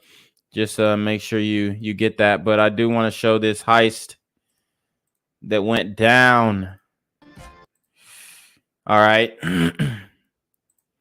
So yeah, once you get your sound right, you can come back up. Woo! All right. store in less than a minute. The robbery at a Bronx jewelry store was caught on camera. Police are now asking for the public's help, finding the 4 men who took off with jewelry worth millions of dollars. CBS 2's Alicia Reed reports from the Fordham section of the Bronx. Jessica, police say the stolen jewelry was worth over $2 million, and the robbery seemed all planned out. Witnesses say those thieves were in and out of that store in less than a minute. Detectives were back at the scene today. The shutters at Rocco's Jewelry remain closed, but employees are inside. Newly released surveillance images show a man in a white t-shirt, black jeans, and black hat get buzzed in Friday afternoon. He then holds the door open for 3 others who are seen running down the street. Wow, hold on, is that Mario and Luigi? Martavio and Luquavius? You got the damn, it looked like Luigi got him. Others who are seen running down the street. They enter the store and use hammers to smash display cases.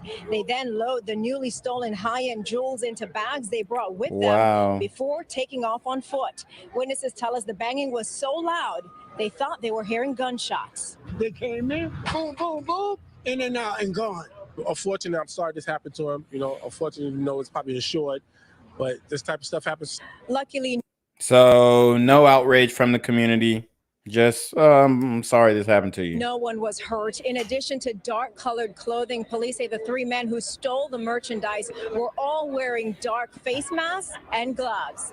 In the Fordham section of the Bronx, Alicia Reed, CBS 2 News.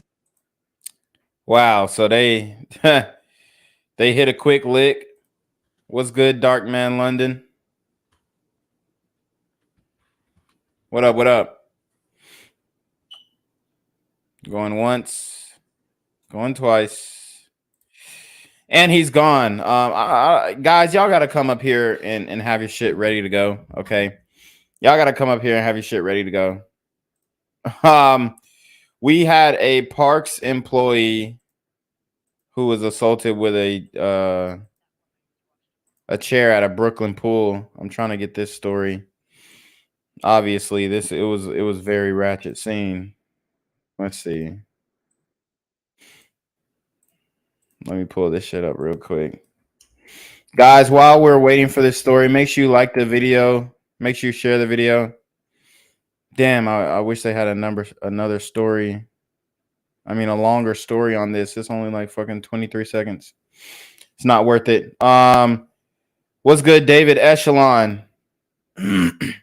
Bro, what's up, man? What up, what up? Thanks for having me on the panel, man. Respect. Oh, man. Yeah, no problem. So shit, man, what do you think about this 2022 crime bill? What are some solutions that you want to propose? Well, I put a point saying that I want to have like a no bail after 18. So once you turn 18 and over, I don't really want no bail for people, because I feel like once you get bail, because I've seen it with some of my boys, they get bail, right? You get on house arrest. You get on house arrest. And because they're still stuck in that life and they want to make money, they still get caught up into that life. They're still trying to do a lot of stuff that's not right. They're still trying to sell drugs. They're still trying to just be involved in the streets. And they didn't really sit long to think about their actions, right? So I feel like once you're 18 and over, I don't think you should get bail at all, man. I feel like you need to sit down and really think about what you did. Is that for violent crimes or any crime? I feel like it's for any crime. Okay. For any crime, yeah. Okay, so so David's on the extreme. He on the extreme side. You feel like that's extreme? Yeah, I do. I do think it's an extreme. Because when it comes to bail, I think that's what makes our country very unique, is that you are innocent until proven guilty. So you should be assumed innocent unless there's surmounting evidence that incriminates you and makes it so that you are a threat to society. But I do think that if you are or if you're charged with a violent crime and there is substantial evidence then you should be denied bail. I think it should be up to the discretion of the judge, but I think we just have to make sure that we get the right judges in there who are going to use good discretion. Okay. Yeah, I got a story right here of these guys who robbed a 6-year-old girl in Brooklyn of her scooter. These are grown. Yes. I mean, they're not grown. They're like teenage black kids rob a 6-year-old girl of her scooter. So they right here. I guess she's riding the scooter. Police say a 6-year-old girl was riding her scooter when 3 boys approached her. So I guess I don't know. One boy allegedly punched the girl in the chest while the other grabbed the scooter. God damn. So I guess they got her right here behind this U-Haul. Mesho, man. Punched a 6-year-old girl in the chest. Oh, yeah. So he's holding the scooter right here. Okay. So you couldn't really see it. I wonder what the parents are going to say. The 6-year-old girl was treated by EMS at the scene. Well, that deserves heavy punishment. You said what now? That deserves heavy punishment for that. Oh, yeah. I mean, you get... a few years ago here, there was a 9 or 10-year-old kid was robbed at gunpoint. That was not far from here. Regarding the crime bill, the original crime bill, that was regarded as very draconian. I'm old enough to remember. I mean, there was a massive crack epidemic, which really did affect urban blacks very badly. I don't know if are you familiar with Kimberly McCarthy? No, I'm not. She was a black woman, a community nurse of sorts, very unlikely criminal. She became a serial killer due to her addiction to crack. When they arrested her, the detective said that as they were questioning her, she offered to confess to everything if he gave it just one last hit. So she was executed. So I mean, it's easy to attack this as draconian, but there really was a terrible problem. And now you've got a similar problem here with mostly whites with fentanyl in America. So I really, heavy, terrible problems deserve terrible solutions. The only thing with fentanyl, listen, because I live in Canada, and there is a fentanyl problem here too, but you're not killing people with fentanyl. They're not. They're overdosing. It's not really. It's probably affecting the family, right? Their own family, but I don't think there are people who are on fentanyl are out here committing crimes like that. They're just buying fentanyl. Buying crack. That's about it. Yeah. I definitely think it's a huge issue when it comes to drug addiction, but it just seems like the dudes who are really doing the bulk of this shit, it's not like they're like fucking junkies, I mean, they are, but in a different way. Yeah, because I got more functional. Yeah, because I got junkies who live around my area, and as soon as you tell them, listen, just get the hell away from me. I don't have no money right now. You're bothering me. They leave you alone. They leave you alone. Yeah. They're not really committing crimes. They're not they're not doing that. It's just these kids, man. It's these kids who are committing crimes, looking for validation or looking for whatever. Trying to fulfill themselves. That's the only thing I'm seeing. There's a lot of these 16 to 21 kids, committing crimes. Beating up a 6-year-old girl has some validation there. I mean, it's crazy. Well, think about it. They're trying to take a scooter and they're gonna sell it and probably sell it, get some weed, get some liquor, get some money to last them for the whole weekend, and they do the same thing again. I'm telling you, I've seen this shit, man. Like it's what they do. Yeah, I mean, That still warrants heavy punishment for that. Heavy punishment for attacking a 6-year-old girl. I mean, that's Oh yeah, man. With regard to bail, you have problems with bail. The system here is much better. You in the UK? Yeah. Basically, the police. I mean, if there's a murder inquiry going at the moment, I think it's a black woman, a nurse, has disappeared. They've arrested about 5 people. But they can bail them in their own reconnaissance. They often bail people for further inquiries. Were the 5 people white? Were the 5 people white? No idea. It doesn't report, so probably not. But if somebody's arrested for a serious offence, they're either remanded in custody or they can be bailed in their own reconnaissance. And the idea, I mean, very seldom. If it's like a murder, then may be surety. Sometimes people get bailed on murder charges, but usually you're bailed in your own reconnaissance. And if you don't turn up at court or commit a further offence, that's an automatic 12 months. So it's a much better than the cash bail system, which I think is ludicrous.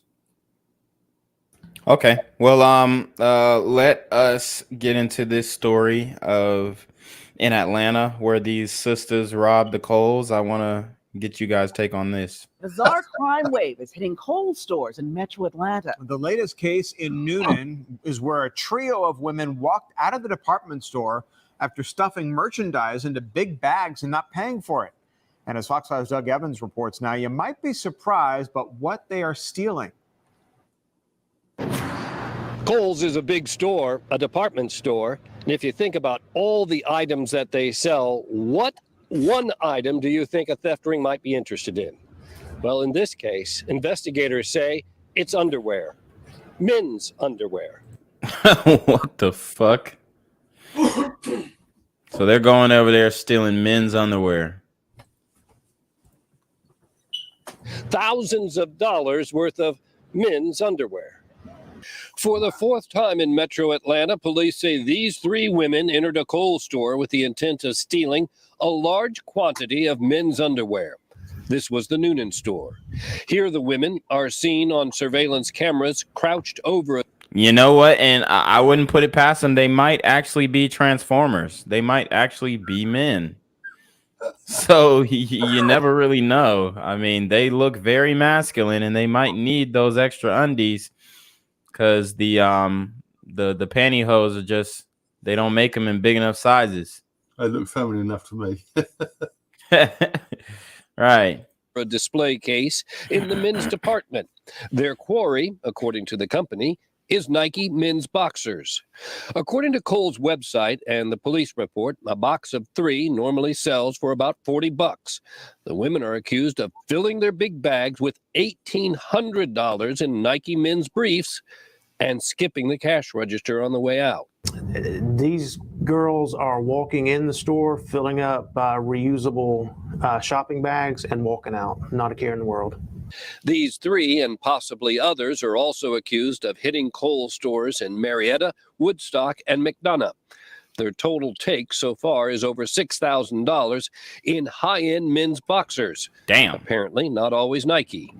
If you have any information that can help in this investigation, call the Coweta County Sheriff's Office. In Coweta County, Doug Evans, Fox 5 News.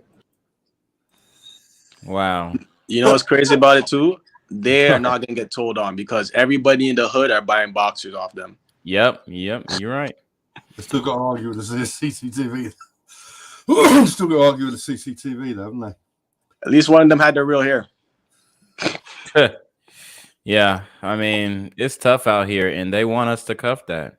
They really want us to marry these types of women. Okay. I think I've noticed you lost some subscribers. Are you being shadow banned?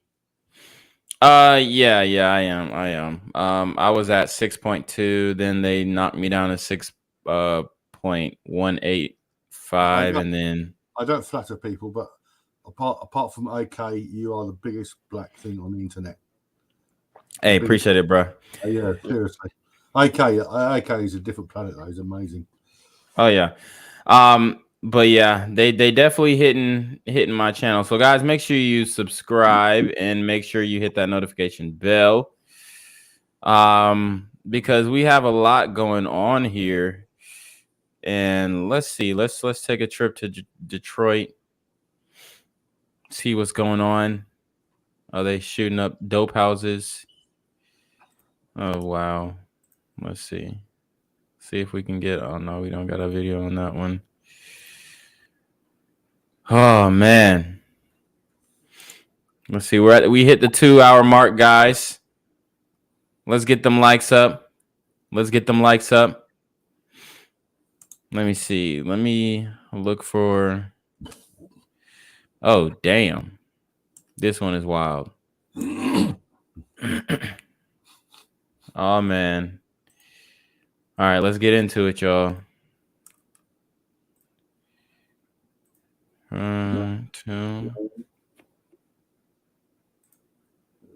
Earlier that day, I was at the park with my daughter, and she was having so much fun, and she was playing, and I felt the baby kicking, and I was just feeling so grateful that our life was good.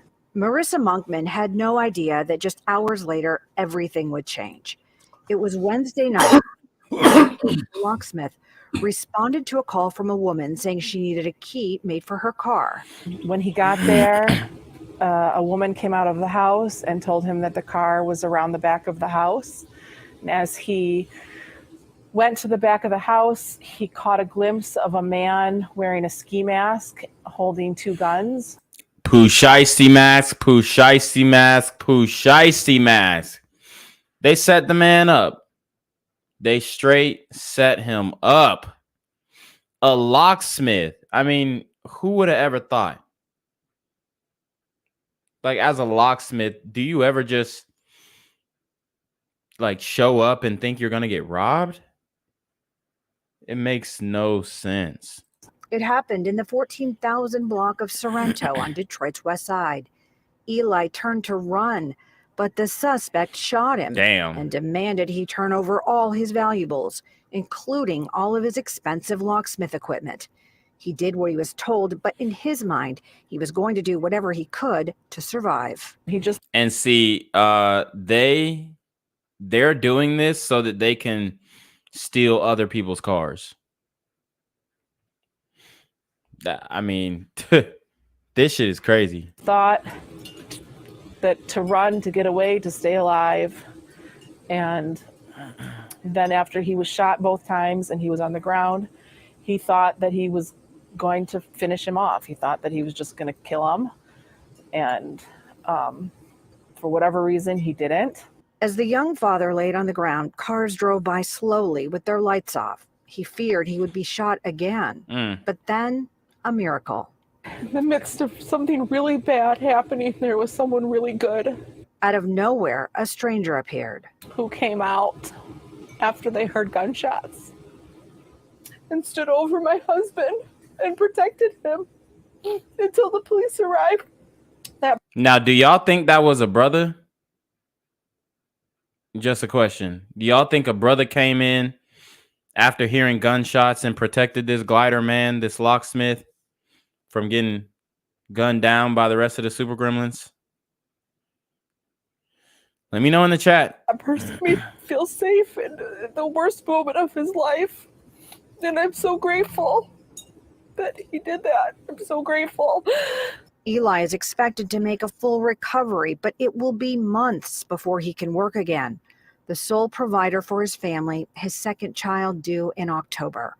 Marissa's sister set up a GoFundMe page in hopes of raising funds to help the family.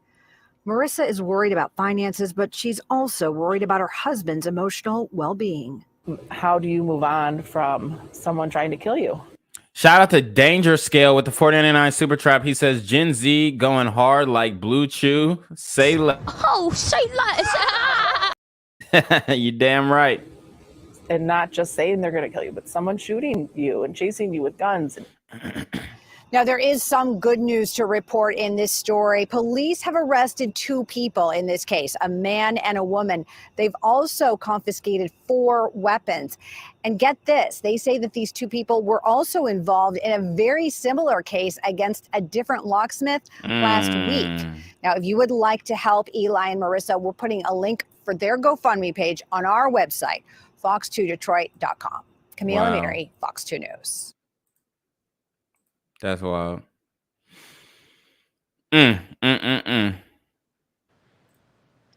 Let's see. We got another story here. Mother charged after helping her son escape police, guys. You can't make this shit up. This happened on August 5th. Oh, man. Let's get into it.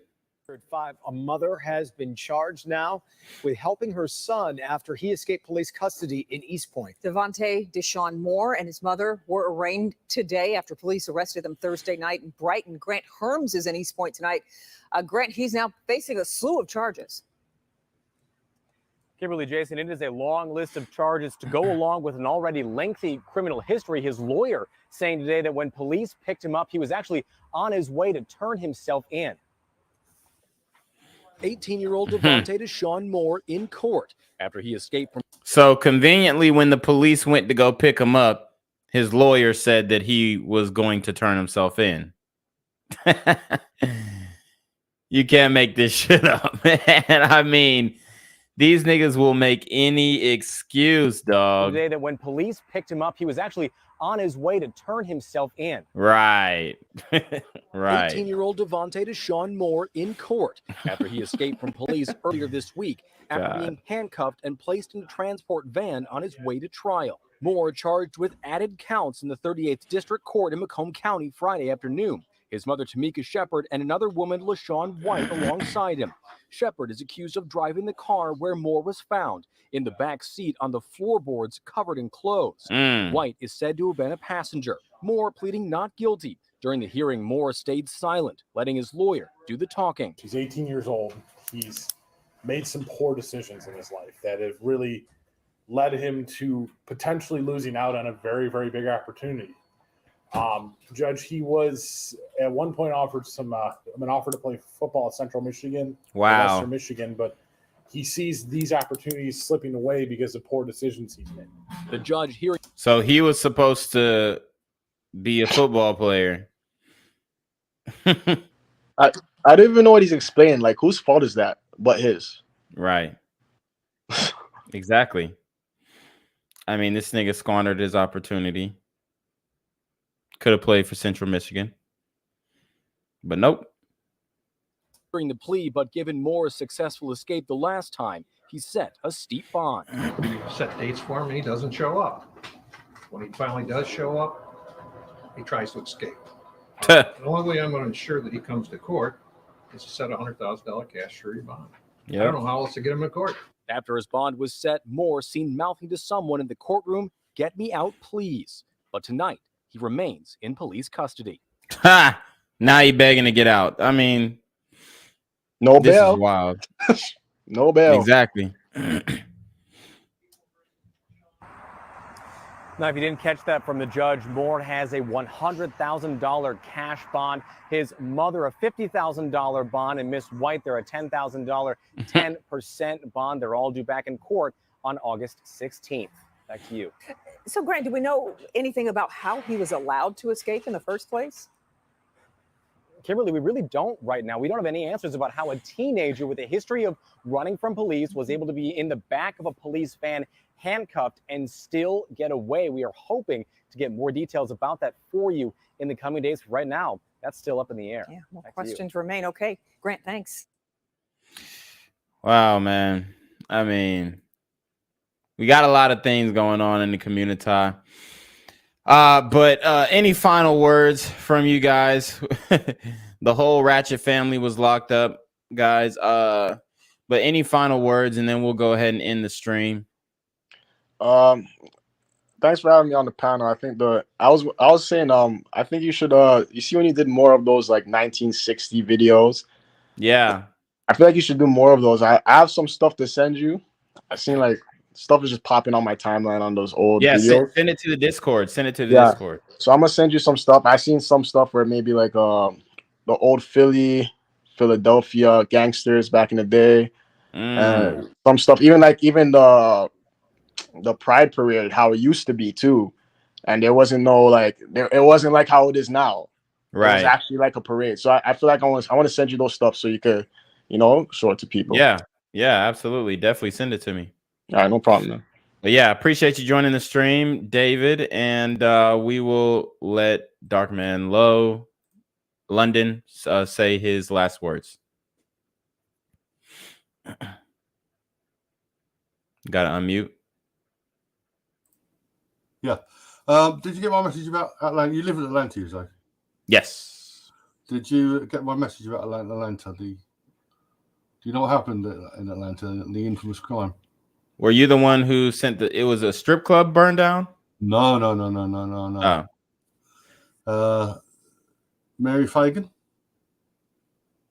Who? You live in Atlanta. You never heard of Mary Fagan? Nah, who is that? Absolutely notorious case. It was a 13-year-old girl murdered in 1913. Oh yeah. I remember you. Yeah, you did send me that. Yeah. And, it was they tried to blame it on the black dude. Yeah. And they're still trying to do that to this day. It's an amazing case. That led to the founding of the ADL, absolutely outrageous organisation. So Okay. you want to look that up. It's they're still trying to blame it on Connolly. It wasn't. There was other evidence. I mean, the girl was murdered upstairs, and it's just absolutely outrageous. Absolutely outrageous. Right. Yeah, I remember reading that. I think you put it in like the comment section or something. But yeah, just send it to the Discord and I'll check it out. And I appreciate you for joining the stream. Right. What's your Discord link? The Discord link is in the description box. Right. Peace, man. Yeah. Okay. Peace. All right, guys. So let's go ahead and do our conclusion. As you guys can see, you can add to HR 2022 right there. But let's get some other things out of the way. So if you're watching this, you already know. Go to BGZM News 17. Make sure you subscribe. Those are shorter form videos. We drop 3 to 4 videos on BGZM News 17 every single day. We're trying to get to 1,000 subscribers. We're at 341. Guys, help us get to 1,000 subscribers. We're almost there.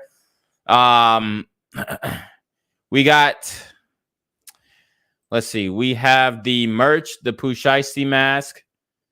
We got the t-shirts. Okay, male and female merch store, link in the description. But that's pretty much it, guys. I'm gonna go live again tomorrow, Monday. So, hey, see you tomorrow. Appreciate everybody coming in. Appreciate the super traps. Make sure you comment immediately after the video. Make sure you comment immediately after the video. It helps me with the algorithm. And we're going to go ahead and send it to Jinquavius to take us away.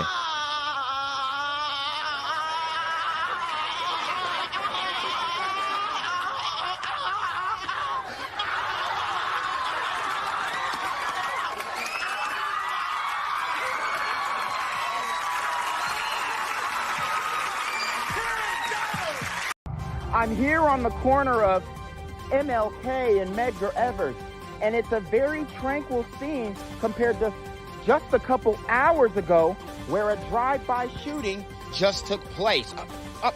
Excuse me. I'm getting live updates as we speak.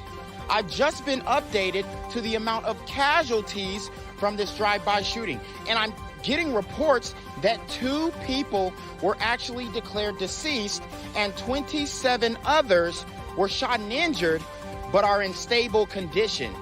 And although we must pray for the families of the fallen, we must also praise God for the aim of the super gremlin.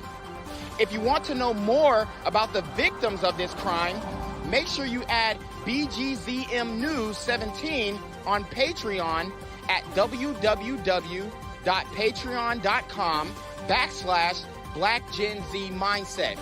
Also, don't forget to like the video, share the video, subscribe to the YouTube channel, and comment on the video to continue the discussion on how we can find solutions to all this gun violence in the streets.